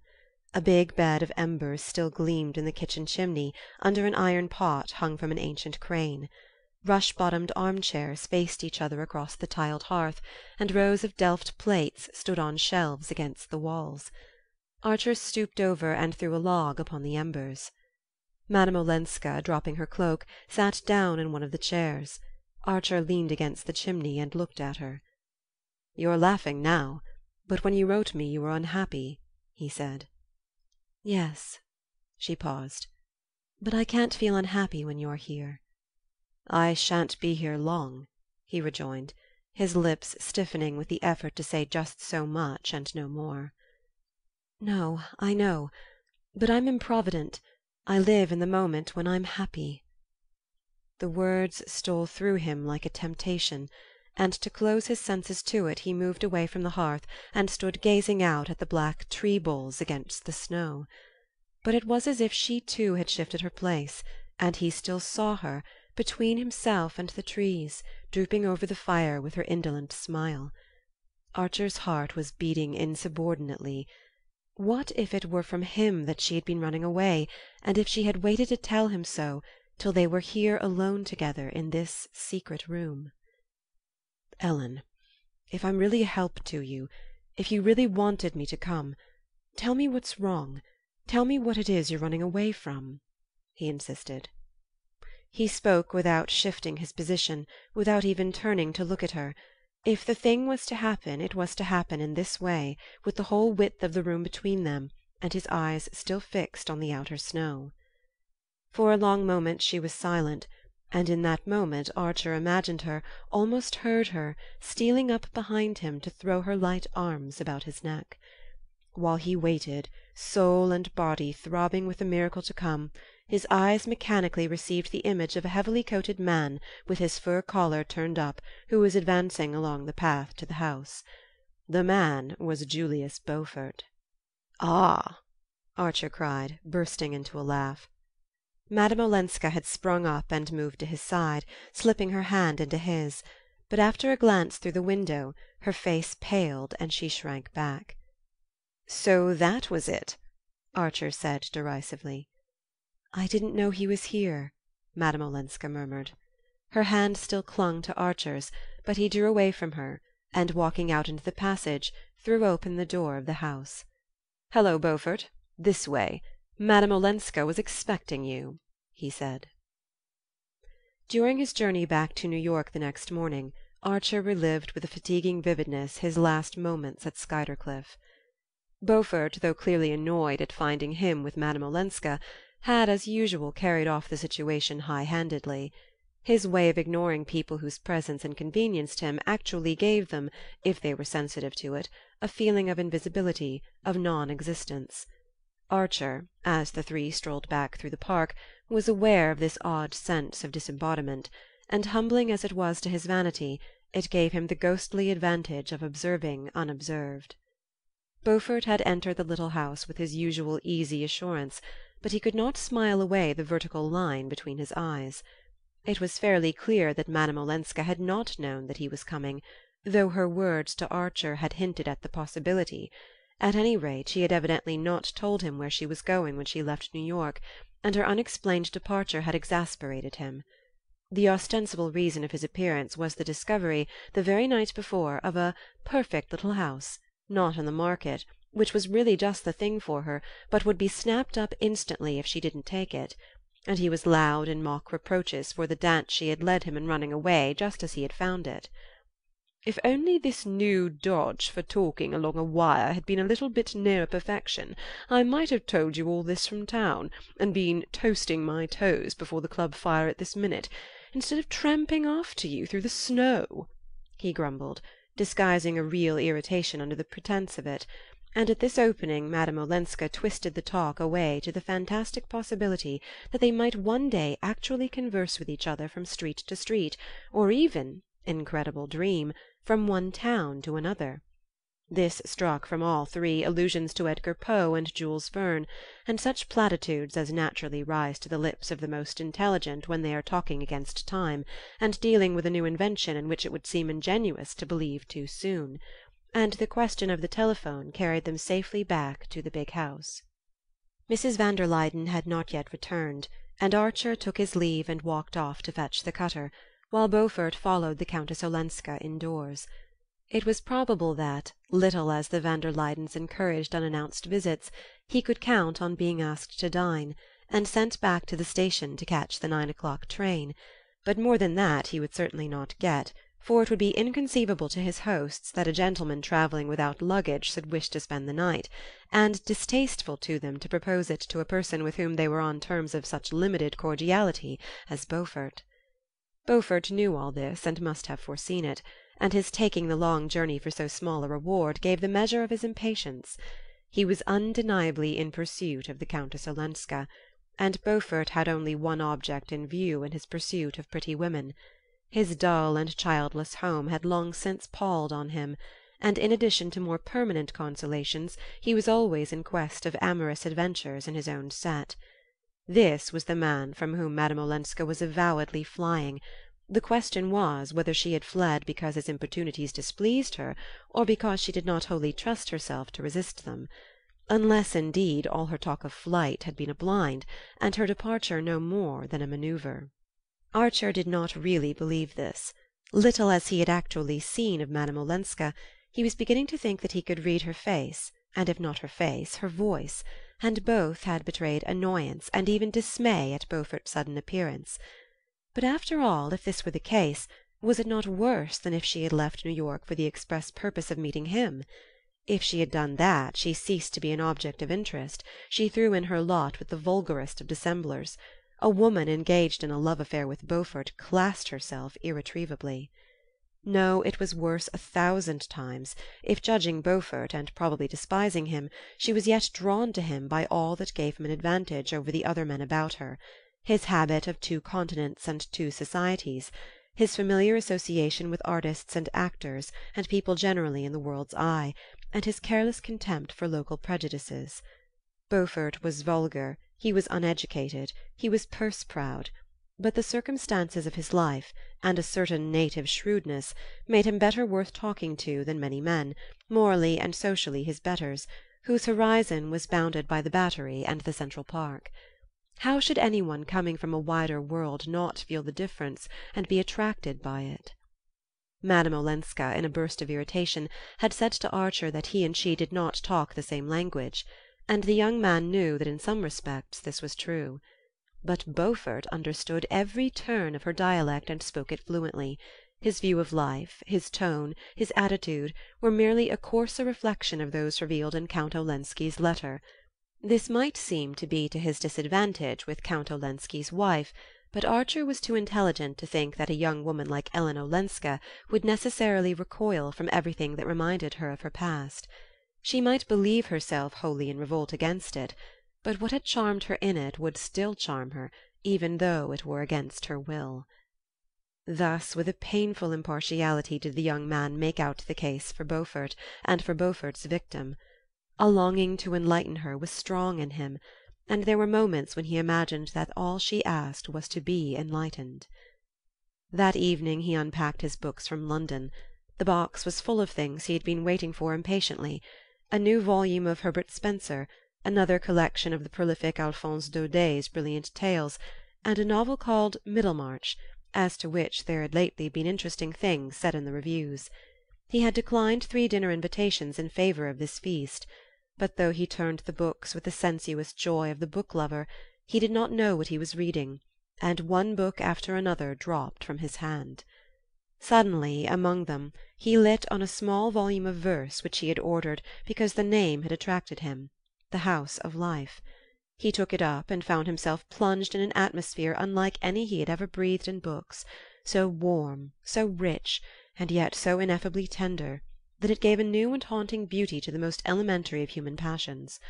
All through the night he pursued through those enchanted pages the vision of a woman who had the face of Ellen Olenska; but when he woke the next morning and looked out at the brownstone houses across the street, and thought of his desk in Mr. Letterblair's office and the family pew in Grace Church, his hour in the park of Skuytercliff became as far outside the pale of probability as the visions of the night. "Mercy, how pale you look, Newland!" Janey commented over the coffee-cups at breakfast, and his mother added, "Newland, dear, I've noticed lately that you've been coughing. I do hope you're not letting yourself be overworked." For it was the conviction of both ladies that under the iron despotism of his senior partners the young man's life was spent in the most exhausting professional labours, and he had never thought it necessary to undeceive them. The next 2 or 3 days dragged by heavily. The taste of the usual was like cinders in his mouth, and there were moments when he felt as if he were being buried alive under his future. He heard nothing of the Countess Olenska, or of the perfect little house, and though he met Beaufort at the club, they merely nodded at each other across the whist tables. It was not till the 4th evening that he found a note awaiting him on his return home. "Come late to-morrow. I must explain to you. Ellen." These were the only words it contained. The young man who was dining out thrust the note in his pocket, smiling a little at the Frenchness of the "to you." After dinner he went to a play, and it was not until his return home, after midnight, that he drew Madame Olenska's missive out again and reread it slowly a number of times.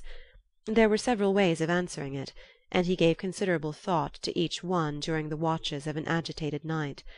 That on which, when morning came, he finally decided was to pitch some clothes into a portmanteau and jump on board a boat that was leaving that very afternoon for St. Augustine. Chapter 15. Book 1, Chapter 16. When Archer walked down the sandy main street of St. Augustine to the house which had been pointed out to him as Mr. Welland's, and saw May Welland standing under a magnolia with the sun in her hair, he wondered why he had waited so long to come. Here was the truth, here was reality, here was the life that belonged to him, and he, who fancied himself so scornful of arbitrary restraints, had been afraid to break away from his desk because of what people might think of his stealing a holiday. Her first exclamation was, "Newland, has anything happened?" And it occurred to him that it would have been more feminine if she had instantly read in his eyes why he had come. But when he answered, "Yes, I found I had to see you," her happy blushes took the chill from her surprise, and he saw how easily he would be forgiven, and how soon Mr. Letterblair's mild disapproval would be smiled away by a tolerant family. Early as it was, the main street was no place for any but formal greetings, and Archer longed to be alone with May, and to pour out all his tenderness and his impatience. It still lacked an hour to the late Welland breakfast time, and instead of asking him to come in, she proposed that they should walk out to an old orange garden beyond the town. She had just been for a row on the river, and the sun that netted the little waves with gold seemed to have caught her in its meshes. Across the warm brown of her cheek her blown hair glittered like silver wire, and her eyes too looked lighter, almost pale in their youthful limpidity. As she walked beside Archer with her long swinging gait, Her face wore the vacant serenity of a young marble athlete. To Archer's strained nerves the vision was as soothing as the sight of the blue sky and the lazy river. They sat down on a bench under the orange trees, and he put his arms about her and kissed her. It was like drinking at a cold spring with the sun on it, but his pressure may have been more vehement than he had intended, for the blood rose to her face and she drew back as if he had startled her. "What is it?" he asked, smiling, and she looked at him with surprise and answered, "Nothing." A slight embarrassment fell on them, and her hand slipped out of his. It was the only time that he had kissed her on the lips except for their fugitive embrace in the Beaufort conservatory, and he saw that she was disturbed and shaken out of her cool boyish composure. "Tell me what you do all day," he said, crossing his arms under his tilted back head and pushing his hat forward to screen the sun-dazzle. To let her talk about familiar and simple things was the easiest way of carrying on his own independent train of thought, and he sat listening to her simple chronicle of swimming, sailing and riding, varied by an occasional dance at the primitive inn when a man-of-war came in. A few pleasant people from Philadelphia and Baltimore were picnicking at the inn, and the Selfridge Merrys had come down for 3 weeks because Kate Merry had had bronchitis. They were planning to lay out a lawn tennis court on the sands, but no one but Kate and May had rackets, and most of the people had not even heard of the game. All this had kept her very busy, and she had not had time to do more than look at the little vellum book that Archer had sent her the week before, the sonnets from the Portuguese, but she was learning by heart how they brought the good news from Ghent to Aix, because it was one of the first things he had ever read to her, and it amused her to be able to tell him that Kate Merry had never even heard of a poet called Robert Browning. Presently she started up, exclaiming that they would be late for breakfast, and they hurried back to the tumble-down house with its paintless porch and unpruned hedge of plumbago and pink geraniums, where the Wellands were installed for the winter. Mr. Welland's sensitive domesticity shrank from the discomforts of the slovenly southern hotel, and at immense expense, and in face of almost insuperable difficulties, Mrs. Welland was obliged, year after year, to improvise an establishment partly made up of discontented New York servants and partly drawn from the local African supply. "The doctors want my husband to feel that he is in his own home, otherwise he would be so wretched that the climate would not do him any good," she explained, winter after winter, to the sympathizing Philadelphians and Baltimoreans, and Mr. Welland, beaming across a breakfast table miraculously supplied with the most varied delicacies, was presently saying to Archer, "You see, my dear fellow, we camp. We literally camp. I tell my wife and May that I want to teach them how to rough it."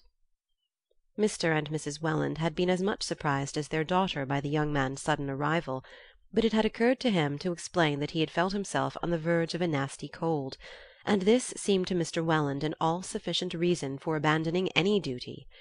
"You can't be too careful, especially toward spring," he said, heaping his plate with straw-colored griddle-cakes and drowning them in golden syrup.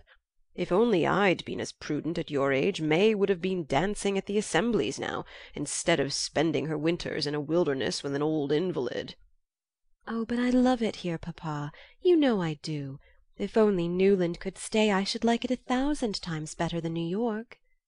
"Newland must stay till he has quite thrown off his cold," said Mrs. Welland indulgently, and the young man laughed, and said he supposed there was such a thing as one's profession.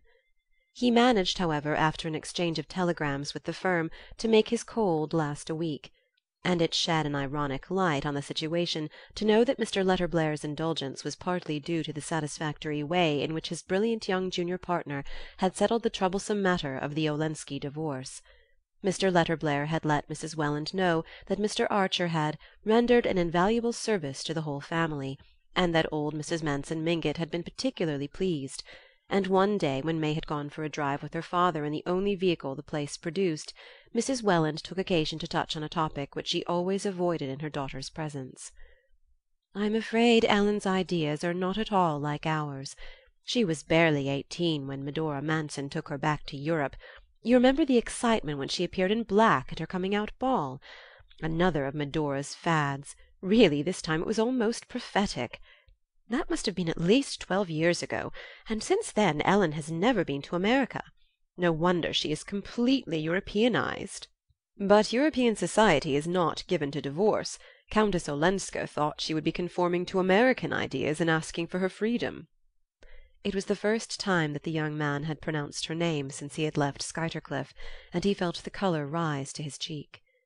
Mrs. Welland smiled compassionately. "That is just like the extraordinary things that foreigners invent about us. They think we dine at 2 o'clock and countenance divorce. That is why it seems to me so foolish to entertain them when they come to New York. They accept our hospitality, and then they go home and repeat the same stupid stories."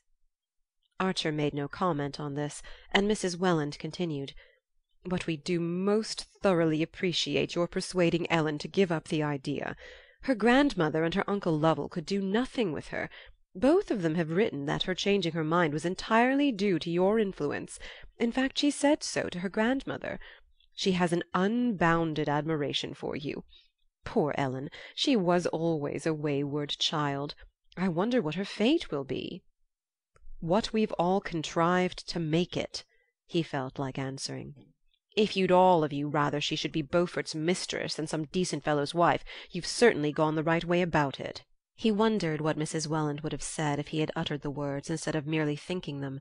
He could picture the sudden decomposure of her firm, placid features, to which a lifelong mastery over trifles had given an air of factitious authority.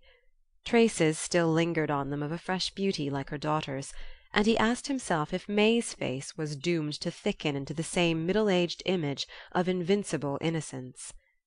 Oh no, he did not want May to have that kind of innocence, the innocence that seals the mind against imagination and the heart against experience. "I verily believe," Mrs. Welland continued, "that if the horrible business had come out in the newspapers it would only have been my husband's death-blow. I don't know any of the details. I only ask not to, as I told poor Ellen when she tried to talk to me about it. Having an invalid to care for, I have to keep my mind bright and happy. But Mr. Welland was terribly upset. He had a slight temperature every morning while we were waiting to hear what had been decided. It was the horror of his girls learning that such things were possible. But of course, dear Newland, you felt that too. We all knew that you were thinking of May." "I'm always thinking of May," the young man rejoined, rising to cut short the conversation. He had meant to seize the opportunity of his private talk with Mrs. Welland to urge her to advance the date of his marriage, but he could think of no arguments that would move her, and with a sense of relief he saw Mr. Welland and May driving up to the door. His only hope was to plead again with May, and on the day before his departure he walked with her to the ruinous garden of the Spanish mission. The background lent itself to allusions to European scenes, and May, who was looking her loveliest under a wide-brimmed hat that cast a shadow of mystery over her too clear eyes, kindled into eagerness as he spoke of Granada and the Alhambra. "We might be seeing it all this spring, even the Easter ceremonies at Seville," he urged, exaggerating his demands in the hope of a larger concession. "Easter in Seville! And it will be Lent next week!" she laughed. "Why shouldn't we be married in Lent?" he rejoined. But she looked so shocked that he saw his mistake. "Of course I didn't mean that, dearest, but soon after Easter, so that we could sail at the end of April. I know I could arrange it at the office." She smiled dreamily upon the possibility, but he perceived that to dream of it sufficed her. It was like hearing him read aloud out of his poetry books the beautiful things that could not possibly happen in real life. "Oh, do go on, Newland. I do love your descriptions." "But why should they be only descriptions? Why shouldn't we make them real?" "We shall, dearest, of course. Next year." Her voice lingered over it. "Don't you want them to be real sooner? Can't I persuade you to break away now?" She bowed her head, vanishing from him under her conniving hat-brim. "Why should we dream away another year? Look at me, dear. Don't you understand how I want you for my wife?" For a moment she remained motionless, then she raised on him eyes of such despairing clearness that he half released her waist from his hold. But suddenly her look changed and deepened inscrutably. "I'm not sure if I do understand," she said. Is it because you're not certain of continuing to care for me?" Archer sprang up from his seat. "My God! Perhaps I don't know," he broke out angrily. May Welland rose also, As they faced each other she seemed to grow in womanly stature and dignity. Both were silent for a moment, as if dismayed by the unforeseen trend of their words. Then she said in a low voice, "If that is it, is there someone else?" "Someone else? Between you and me?" He echoed her words slowly, as though they were only half intelligible, and he wanted time to repeat the question to himself. She seemed to catch the uncertainty of his voice, for she went on in a deepening tone. "Let us talk frankly, Newland. Sometimes I've felt a difference in you, especially since our engagement has been announced." "Dear, what madness!" he recovered himself to exclaim. She met his protest with a faint smile. "If it is, it won't hurt us to talk about it." She paused and added, lifting her head with one of her noble movements, "Or even if it's true, why shouldn't we speak of it? You might so easily have made a mistake." He lowered his head, staring at the black leaf pattern on the sunny path at their feet. "Mistakes are always easy to make, but if I had made one of the kind you suggest, is it likely that I should be imploring you to hasten our marriage?" She looked downward too, disturbing the pattern with the point of her sunshade while she struggled for expression. "Yes," she said at length, "you might want, once for all, to settle the question. It's one way." Her quiet lucidity startled him, but did not mislead him into thinking her insensible. Under her hat-brim he saw the pallor of her profile and a slight tremor of the nostril above her resolutely steadied lips. "Well?" he questioned, sitting down on the bench and looking up at her with a frown that he tried to make playful. She dropped back into her seat and went on. "You mustn't think that a girl knows as little as her parents imagine. One hears and one notices, one has one's feelings and ideas. And of course, long before you told me that you cared for me, I'd known that there was someone else you were interested in. Everyone was talking about it 2 years ago at Newport. And once I saw you sitting together on the veranda at a dance, and when she came back into the house her face was sad, and I felt sorry for her. I remembered it afterward when we were engaged." Her voice had sunk almost to a whisper, and she sat clasping and unclasping her hands about the handle of her sunshade. The young man laid his upon them with a gentle pressure, his heart dilated with an inexpressible relief. "My dear child, was that it? If you only knew the truth!" She raised her head quickly. "Then there is a truth I don't know." He kept his hand over hers. "I mean the truth about the old story you speak of." "But that's what I want to know, Newland, what I ought to know. I couldn't have my happiness made out of a wrong, an unfairness to anybody else. And I want to believe that it would be the same with you. What sort of a life could we build on such foundations?" Her face had taken on a look of such tragic courage that he felt like bowing himself down at her feet. "I've wanted to say this for a long time," she went on. "I've wanted to tell you that, when two people really love each other, I understand that there may be situations which make it right that they should go against public opinion. And if you feel yourself in any way pledged to the person we've spoken of, and if there is any way in which you can fulfill your pledge, even by her getting a divorce, Newland, don't give her up because of me." His surprise at discovering that her fears had fastened upon an episode so remote and so completely of the past as his love affair with Mrs. Thorley Rushworth gave way to wonder at the generosity of her view. There was something superhuman in an attitude so recklessly unorthodox, and if other problems had not pressed on him he would have been lost in wonder at the prodigy of the Wellens' daughter urging him to marry his former mistress.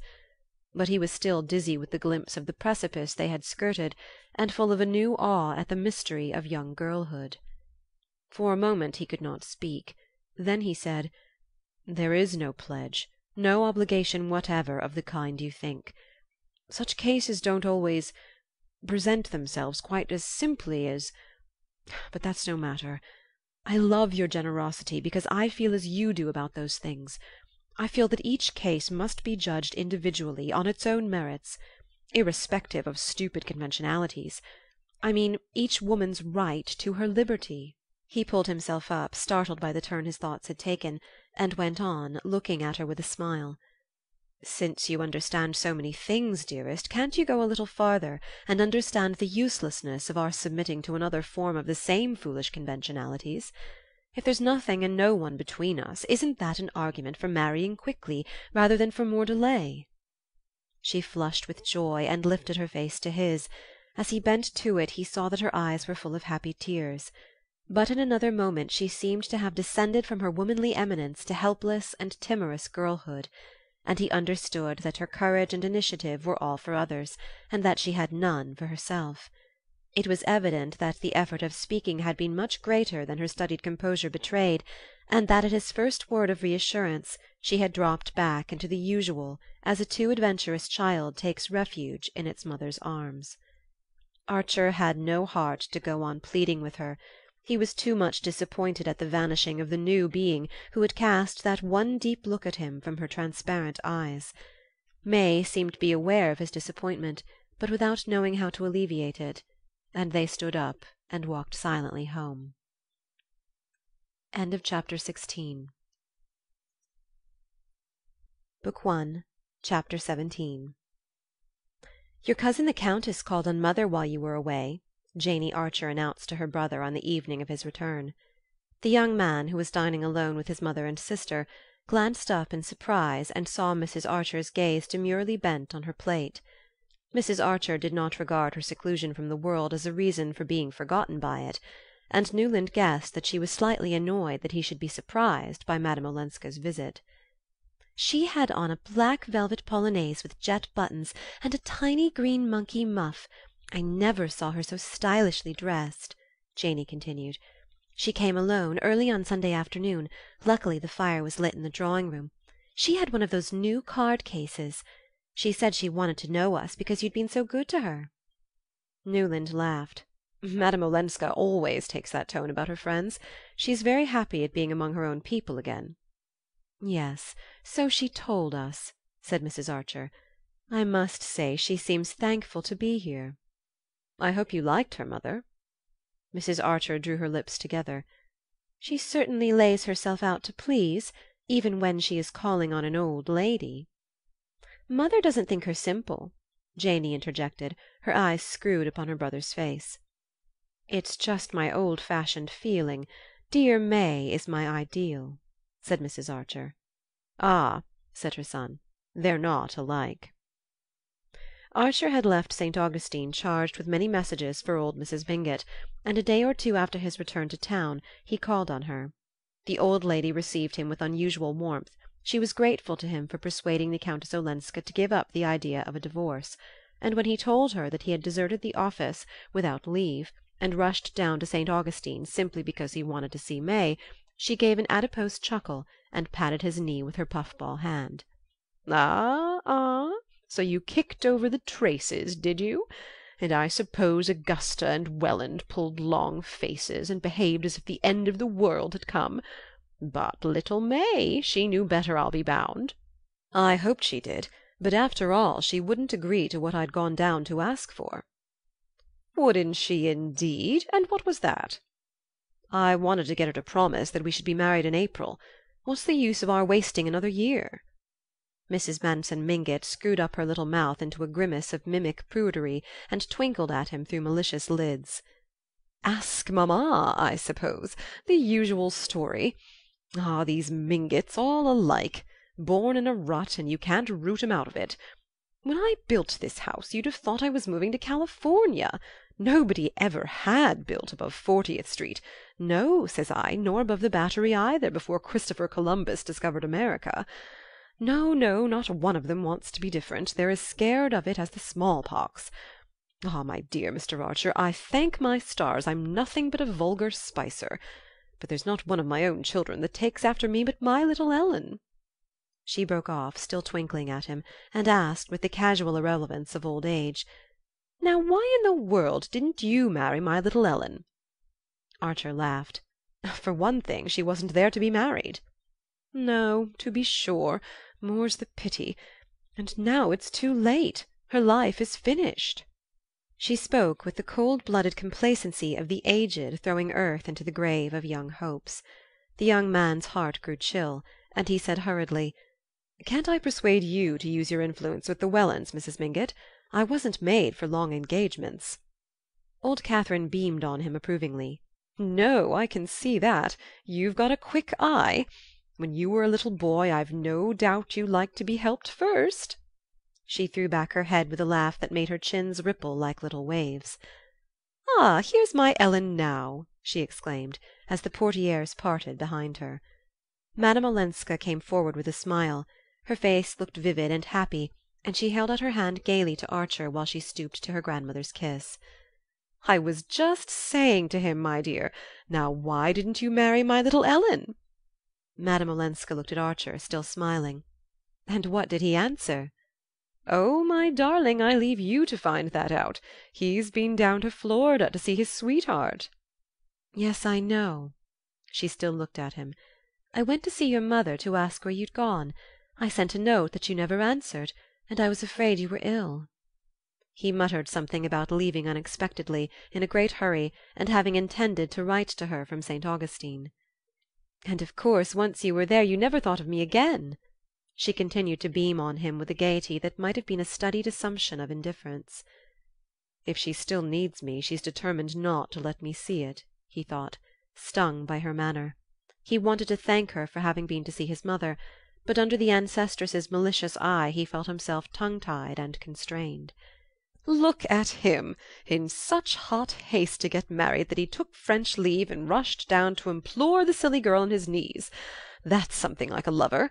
That's the way handsome Bob Spicer carried off my poor mother, and then got tired of her before I was weaned, though they only had to wait 8 months for me. But there, you're not a Spicer, young man, luckily for you and May. It's only my poor Ellen that has kept any of their wicked blood. The rest of them are all model Mingotts," cried the old lady scornfully. Archer was aware that Madame Olenska, who had seated herself at her grandmother's side, was still thoughtfully scrutinizing him. The gaiety had faded from her eyes, and she said with great gentleness, "Surely, Granny, we can persuade them between us to do as he wishes." Archer rose to go, and as his hand met Madame Olenska's he felt that she was waiting for him to make some allusion to her unanswered letter. "When can I see you?" he asked, as she walked with him to the door of the room. "Whenever you like, but it must be soon if you want to see the little house again. I am moving next week." A pang shot through him at the memory of his lamplit hours in the low-studded drawing-room. Few as they had been, they were thick with memories. "Tomorrow evening?" She nodded. "Tomorrow, yes, but early. I'm going out." The next day was a Sunday, and if she were going out on a Sunday evening it could, of course, be only to Mrs. Lemuel Struthers. He felt a slight movement of annoyance, not so much at her going there, for he rather liked her going where she pleased in spite of the Van der Luydens, but because it was the kind of house at which she was sure to meet Beaufort, where she must have known beforehand that she would meet him, and where she was probably going for that purpose. "Very well, tomorrow evening," he repeated, inwardly resolved that he would not go early, and that by reaching her door late he would either prevent her from going to Mrs. Struthers or else arrive after she had started, which, all things considered, would no doubt be the simplest solution. It was only 8:30 after all when he rang the bell under the wisteria, not as late as he had intended by half an hour, but a singular restlessness had driven him to her door. He reflected, however, that Mrs. Struthers's Sunday evenings were not like a ball, and that her guests, as if to minimize their delinquency, usually went early.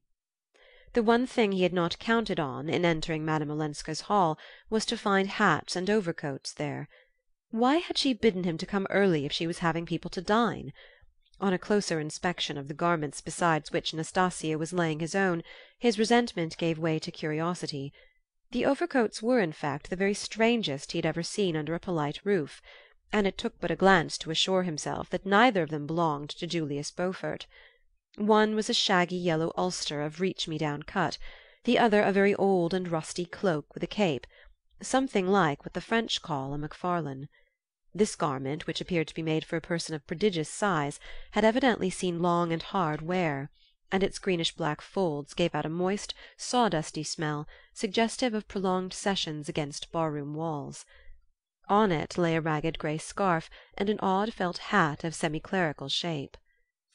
Archer raised his eyebrows inquiringly at Nastasia, who raised hers in return with a fatalistic "Ja" as she threw open the drawing-room door. The young man saw at once that his hostess was not in the room. Then, with surprise, he discovered another lady standing by the fire. This lady, who was long, lean, and loosely put together, was clad in raiment intricately looped and fringed, with plaids and stripes and bands of plain color disposed in a design to which the clue seemed missing.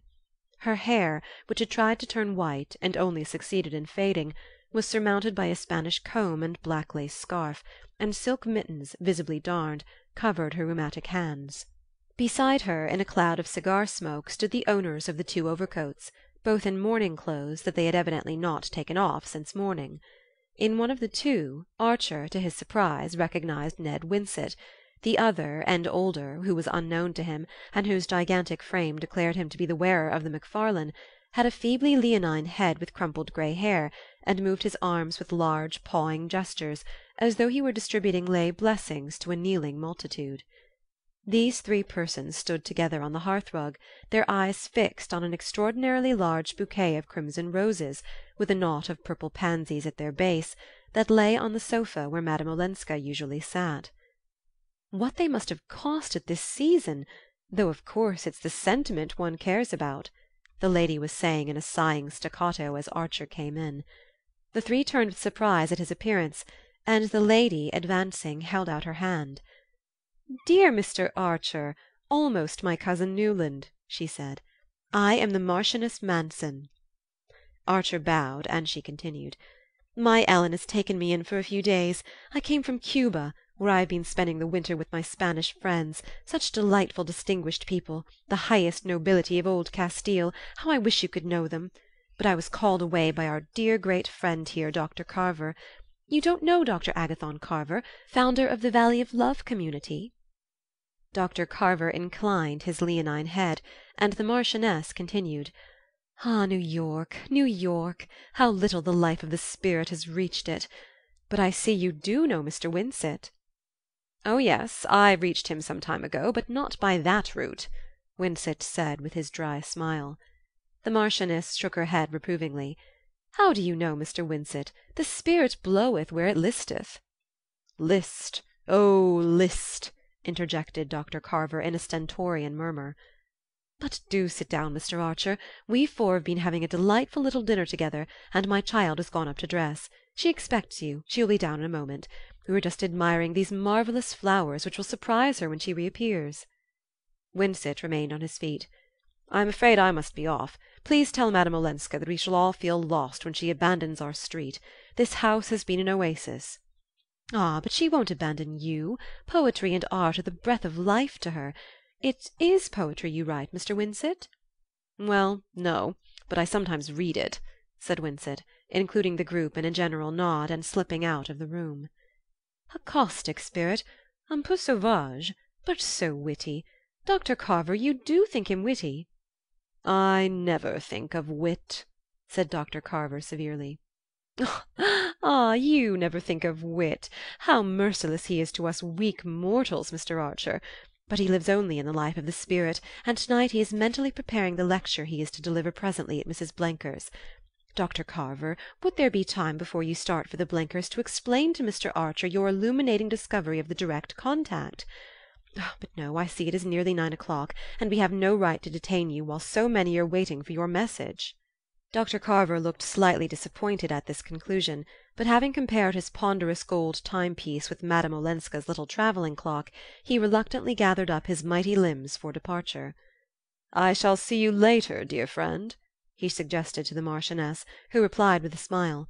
"As soon as Ellen's carriage comes I will join you. I do hope the lecture won't have begun."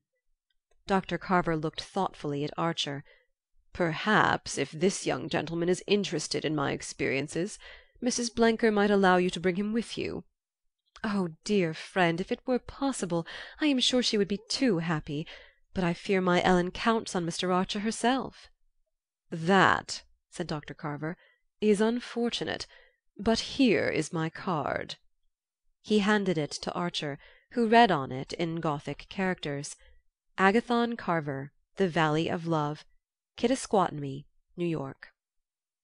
Dr. Carver bowed himself out, and Mrs. Manson, with a sigh that might have been either of regret or relief, again waved Archer to a seat.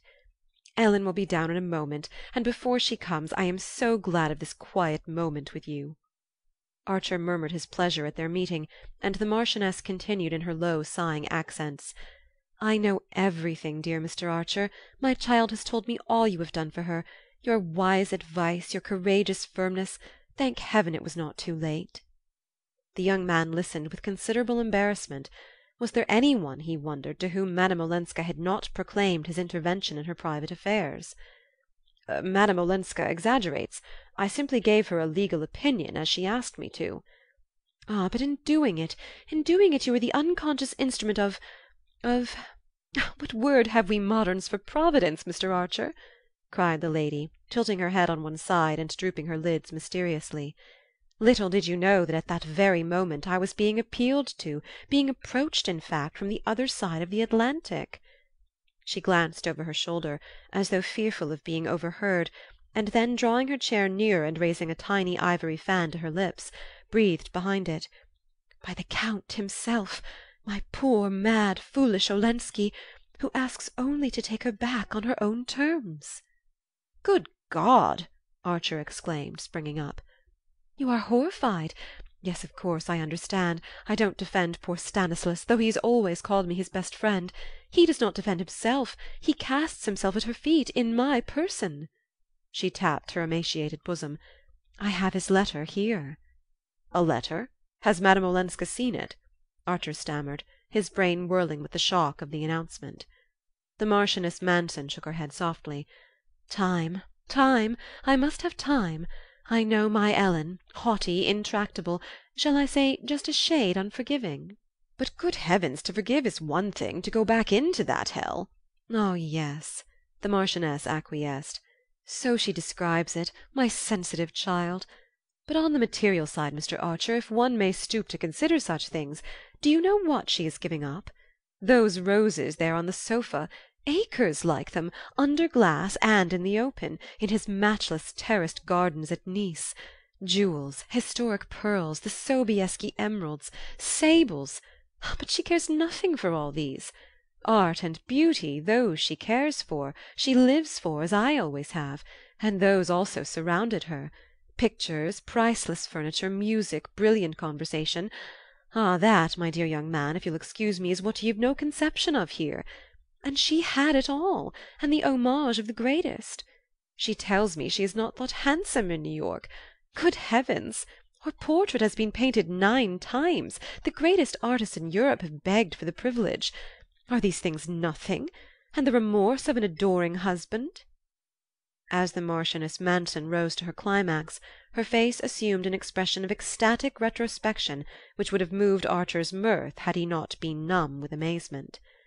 He would have laughed if any one had foretold to him that his first sight of poor Medora Manson would have been in the guise of a messenger of Satan, but he was in no mood for laughing now, and she seemed to him to come straight out of hell, from which Ellen Olenska had just escaped. "She knows nothing yet of all this?" he asked abruptly. Mrs. Manson laid a purple finger on her lips. "Nothing directly, but what does she suspect? Who can tell? The truth is, Mr. Archer, I have been waiting to see you.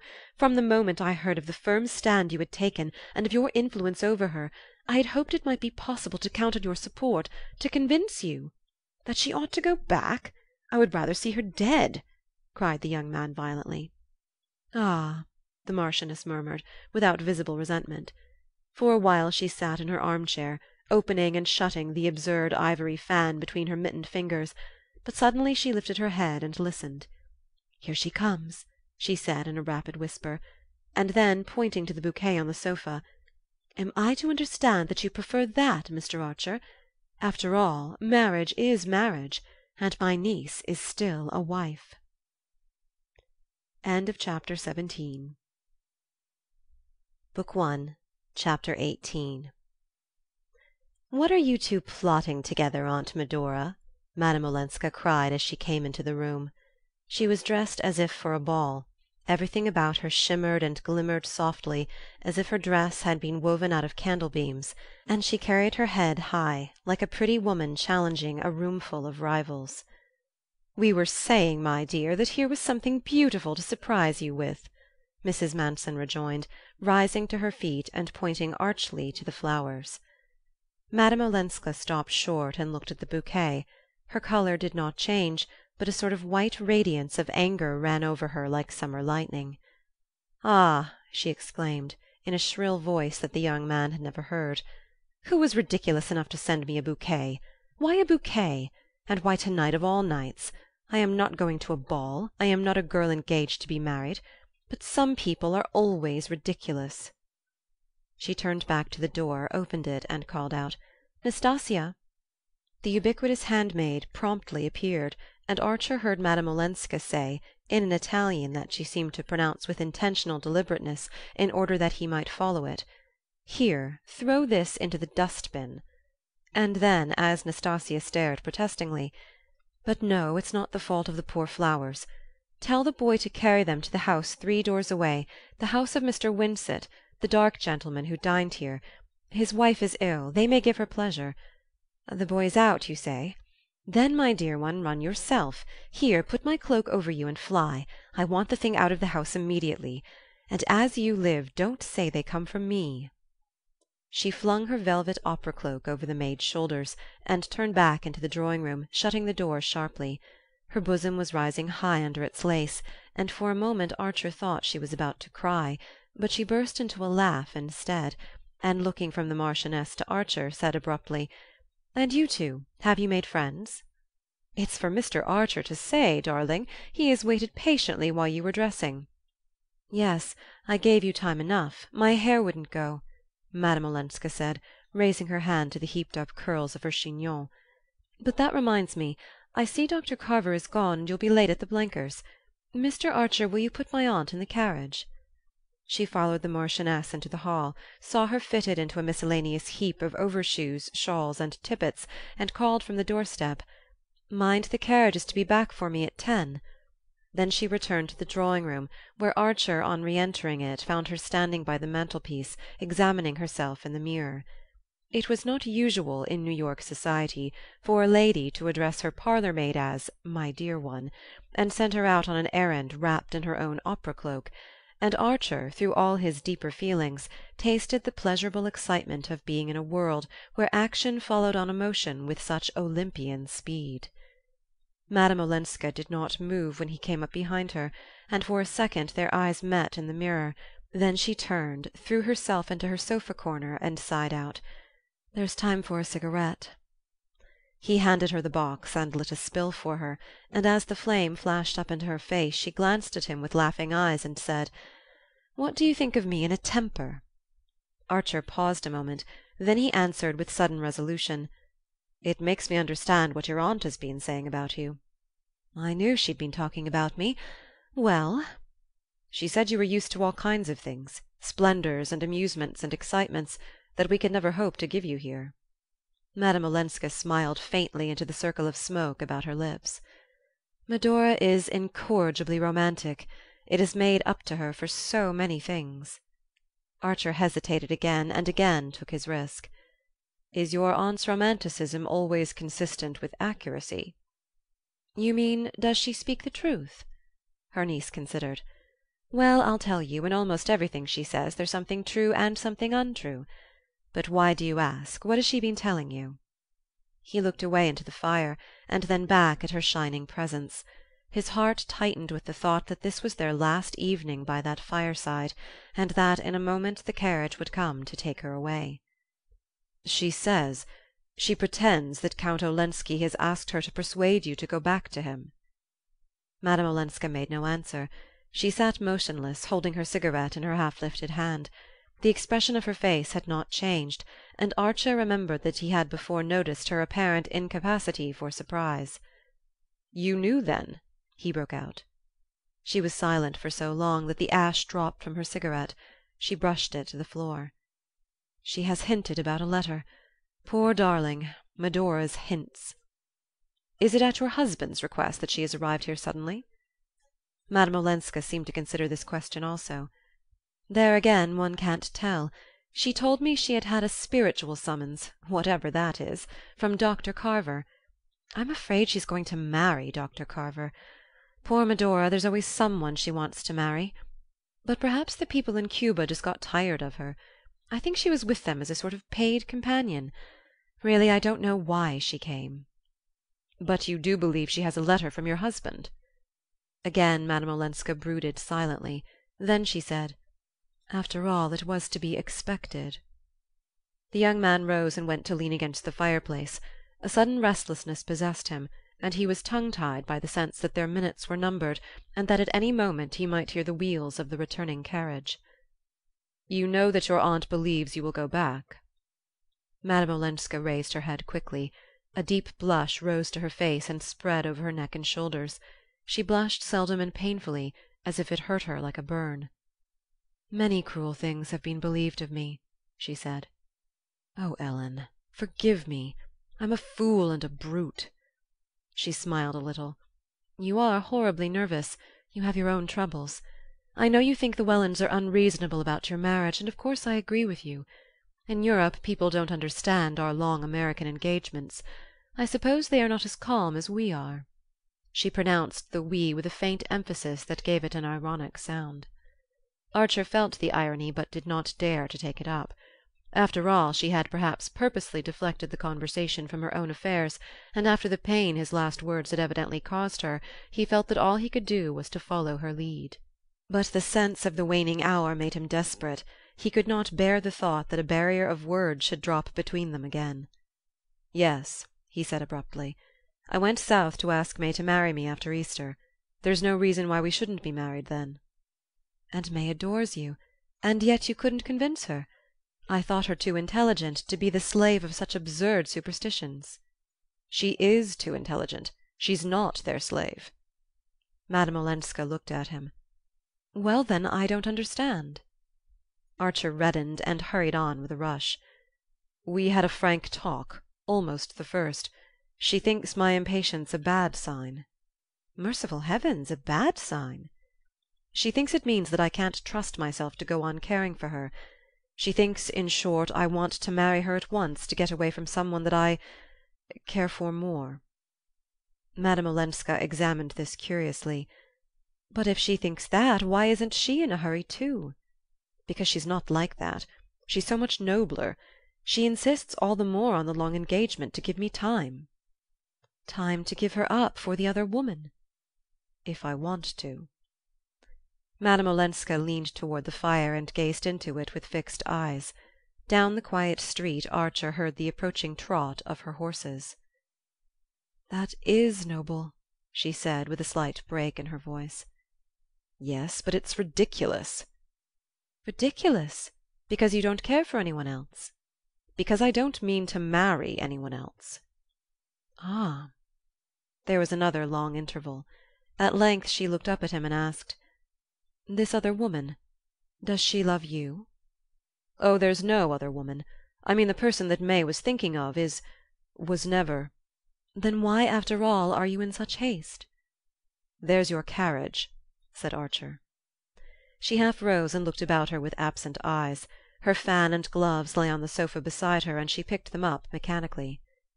"Yes, I suppose I must be going." "You're going to Mrs. Struthers?" "Yes." She smiled and added, "I must go where I am invited, or I should be too lonely. Why not come with me?" Archer felt that at any cost he must keep her beside him, must make her give him the rest of her evening. Ignoring her question, he continued to lean against the chimney-piece, his eyes fixed on the hand in which she held her gloves and fan, as if watching to see if he had the power to make her drop them. "May guessed the truth," he said. "There is another woman, but not the one she thinks." Ellen Olenska made no answer and did not move. After a moment he sat down beside her, and taking her hand softly unclasped it, so that the gloves and fan fell on the sofa between them. She started up, and freeing herself from him, moved away to the other side of the hearth. "Oh, don't make love to me. Too many people have done that," she said, frowning. Archer, changing colour, stood up also. It was the bitterest rebuke she could have given him. "I have never made love to you," he said, "and I never shall. But you are the woman I would have married if it had been possible for either of us." "Possible? For either of us?" She looked at him with unfeigned astonishment. "And you say that, when it's you who've made it impossible?" He stared at her, groping in a blackness through which a single arrow of light tore its blinding way. "I've made it impossible?" "You! You!" she cried, her lip trembling like a child's on the verge of tears. "Isn't it you who made me give up divorcing? Give it up because you showed me how selfish and wicked it was, how one must sacrifice oneself to preserve the dignity of marriage, and to spare one's family the publicity, the scandal, and because my family was going to be your family, for May's sake and for yours, I did what you told me, what you proved to me that I ought to do. Ah!" she broke out with a sudden laugh. "I've made no secret of having done it for you." She sank down on the sofa again, crouching among the festive ripples of her dress like a stricken masquerader, and the young man stood by the fireplace and continued to gaze at her without moving. "Good God!" he groaned. "When I thought—" "You thought?" "Ah, don't ask me what I thought." Still looking at her, he saw the same burning flush creep up her neck to her face. She sat upright, facing him with a rigid dignity. "I do ask you." "Well, then, there were things in that letter you asked me to read." "My husband's letter?" "Yes." "I had nothing to fear from that letter, absolutely nothing. All I feared was to bring notoriety, scandal on the family, on you and May." "Good God!" he groaned again, bowing his face in his hands. The silence that followed lay on them with the weight of things final and irrevocable. It seemed to Archer to be crushing him down like his own gravestone. In all the wide future he saw nothing that would ever lift that load from his heart. He did not move from his place, or raise his head from his hands. His hidden eyeballs went on staring into utter darkness. "At least I loved you," he brought out. On the other side of the hearth, from the sofa corner where he supposed that she still crouched, he heard a faint stifled crying like a child's. He started up and came to her side. "Ellen, what madness! Why are you crying? Nothing's done that can't be undone. I'm still free, and you're going to be." He had her in his arms, her face like a wet flower at his lips, and all their vain terrors shrivelling up like ghosts at sunrise. The one thing that astonished him now was that he should have stood for 5 minutes arguing with her across the width of the room, when just touching her made everything so simple. She gave him back all his kiss, but after a moment he felt her stiffening in his arms, and she put him aside and stood up. "Ah, my poor Newland, I suppose this had to be. But it doesn't in the least alter things," she said, looking down at him in her turn from the hearth. "It alters the whole of life for me." "No, no, it mustn't, it can't. You're engaged to May Welland, and I'm married." He stood up too, flushed and resolute. "Nonsense! It's too late for that sort of thing. We've no right to lie to other people or to ourselves. We won't talk of your marriage, but do you see me marrying May after this?" She stood silent, resting her thin elbows on the mantelpiece, her profile reflected in the glass behind her. One of the locks of her chignon had become loosened and hung on her neck. She looked haggard and almost old. "I don't see you," she said at length, "putting that question to May. Do you?" He gave a reckless shrug. "It's too late to do anything else." "You say that because it's the easiest thing to say at this moment, not because it's true. In reality it's too late to do anything but what we'd both decided on." "Oh, I don't understand you." She forced a pitiful smile that pinched her face instead of smoothing it. "You don't understand because you haven't yet guessed how you've changed things for me. Oh, from the first, long before I knew all you'd done." "All I'd done?" "Yes, I was perfectly unconscious at first that people here were shy of me, that they thought I was a dreadful sort of person. It seems they had even refused to meet me at dinner. I found that out afterward, and how you'd made your mother go with you to the Van der Luydens, and how you'd insisted on announcing your engagement at the Beaufort ball so that I might have 2 families to stand by me instead of 1. At that he broke into a laugh. "Just imagine," she said, "how stupid and unobservant I was. I knew nothing of all this till Granny blurted it out one day. New York simply meant peace and freedom to me. It was coming home. And I was so happy at being among my own people that every one I met seemed kind and good and glad to see me. But from the very beginning," she continued, "I felt that there was no one as kind as you, no one who gave me reasons that I understood for doing what at first seemed so hard and unnecessary. The very good people didn't convince me. I felt they'd never been tempted. But you knew, you understood, you had felt the world outside tugging at one with all its golden hands, and yet you hated the things it asks of one. You hated happiness bought by disloyalty and cruelty and indifference. That was what I'd never known before, and it's better than anything I've known." She spoke in a low, even voice, without tears or visible agitation, and each word, as it dropped from her, fell into his breast like burning lead. He sat bowed over, his head between his hands, staring at the hearth-rug, and at the tip of the satin shoe that showed under her dress. Suddenly he knelt down and kissed the shoe. She bent over him, laying her hands on his shoulders, and looking at him with eyes so deep that he remained motionless under her gaze. "Ah, don't let us undo what you've done," she cried. "I can't go back now to that other way of thinking. I can't love you unless I give you up." His arms were yearning up to her, but she drew away, and they remained facing each other, divided by the distance that her words had created. Then abruptly his anger overflowed. "And Beaufort, is he to replace me?" As the words sprang out he was prepared for an answering flare of anger, and he would have welcomed it as fuel for his own. But Madame Olenska only grew a shade paler, and stood with her arms hanging down before her, and her head slightly bent, as was her way when she pondered a question. "He's waiting for you now at Mrs. Struthers's. Why don't you go to him?" Archer sneered. She turned to ring the bell. "I shall not go out this evening. Tell the carriage to go and fetch the Signora Marchesa," she said when the maid came. After the door had closed again, Archer continued to look at her with bitter eyes. "Why this sacrifice? Since you tell me that you're lonely, I've no right to keep you from your friends." She smiled a little under her wet lashes. "I shan't be lonely now. I was lonely. I was afraid. But the emptiness and the darkness are gone. When I turn back into myself now, I'm like a child going at night into a room where there's always a light." Her tone and her look still enveloped her in a soft inaccessibility, and Archer groaned out again, "I don't understand you." "Yet you understand May." He reddened under the retort, but kept his eyes on her. "May is ready to give me up." "What? 3 days after you've entreated her on your knees to hasten your marriage?" "She's refused. That gives me the right." "Oh, you've taught me what an ugly word that is," she said. He turned away with a sense of utter weariness. He felt as though he had been struggling for hours up the face of a steep precipice, and now, just as he had fought his way to the top, his hold had given way and he was pitching down headlong into darkness. If he could have got her in his arms again he might have swept away her arguments, but she still held him at a distance by something inscrutably aloof in her look and attitude, and by his own odd sense of her sincerity. At length he began to plead again.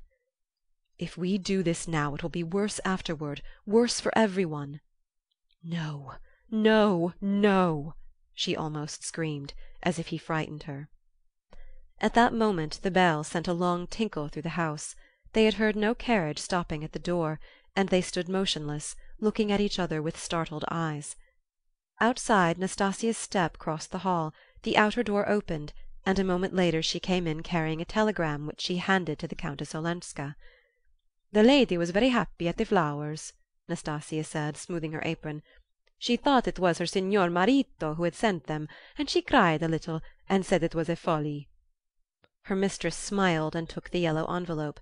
She tore it open and carried it to the lamp. Then, when the door had closed again, she handed the telegram to Archer. It was dated from St. Augustine and addressed to the Countess Olenska. In it he read: "Granny's telegram successful. Papa and mamma agree marriage after Easter. Am telegraphing Newland. Am too happy for words and love you dearly. Your grateful May." Half an hour later, when Archer unlocked his own front door, he found a similar envelope on the hall table on top of his pile of notes and letters. The message inside the envelope was also from May Welland, and ran as follows: Parents consent to wedding Tuesday after Easter at 12, Grace Church, 8 bridesmaids. Please see rector. So happy. Love, May." Archer crumpled up the yellow sheet as if the gesture could annihilate the news it contained. Then he pulled out a small pocket diary and turned over the pages with trembling fingers, but he did not find what he wanted, and cramming the telegram into his pocket he mounted the stairs. A light was shining through the door of the little hall room which served Janey as a dressing-room and boudoir, and her brother rapped impatiently on the panel. The door opened, and his sister stood before him in her immemorial purple flannel dressing-gown, with her hair on pins. Her face looked pale and apprehensive. "Newland, I hope there's no bad news in that telegram. I waited on purpose in case—" No item of his correspondence was safe from Janey. He took no notice of her question. "Look here, what day is Easter this year?" She looked shocked at such unchristian ignorance. "Easter?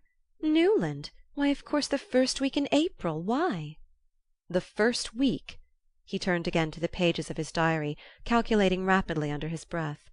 "The first week, did you say?" He threw back his head with a long laugh.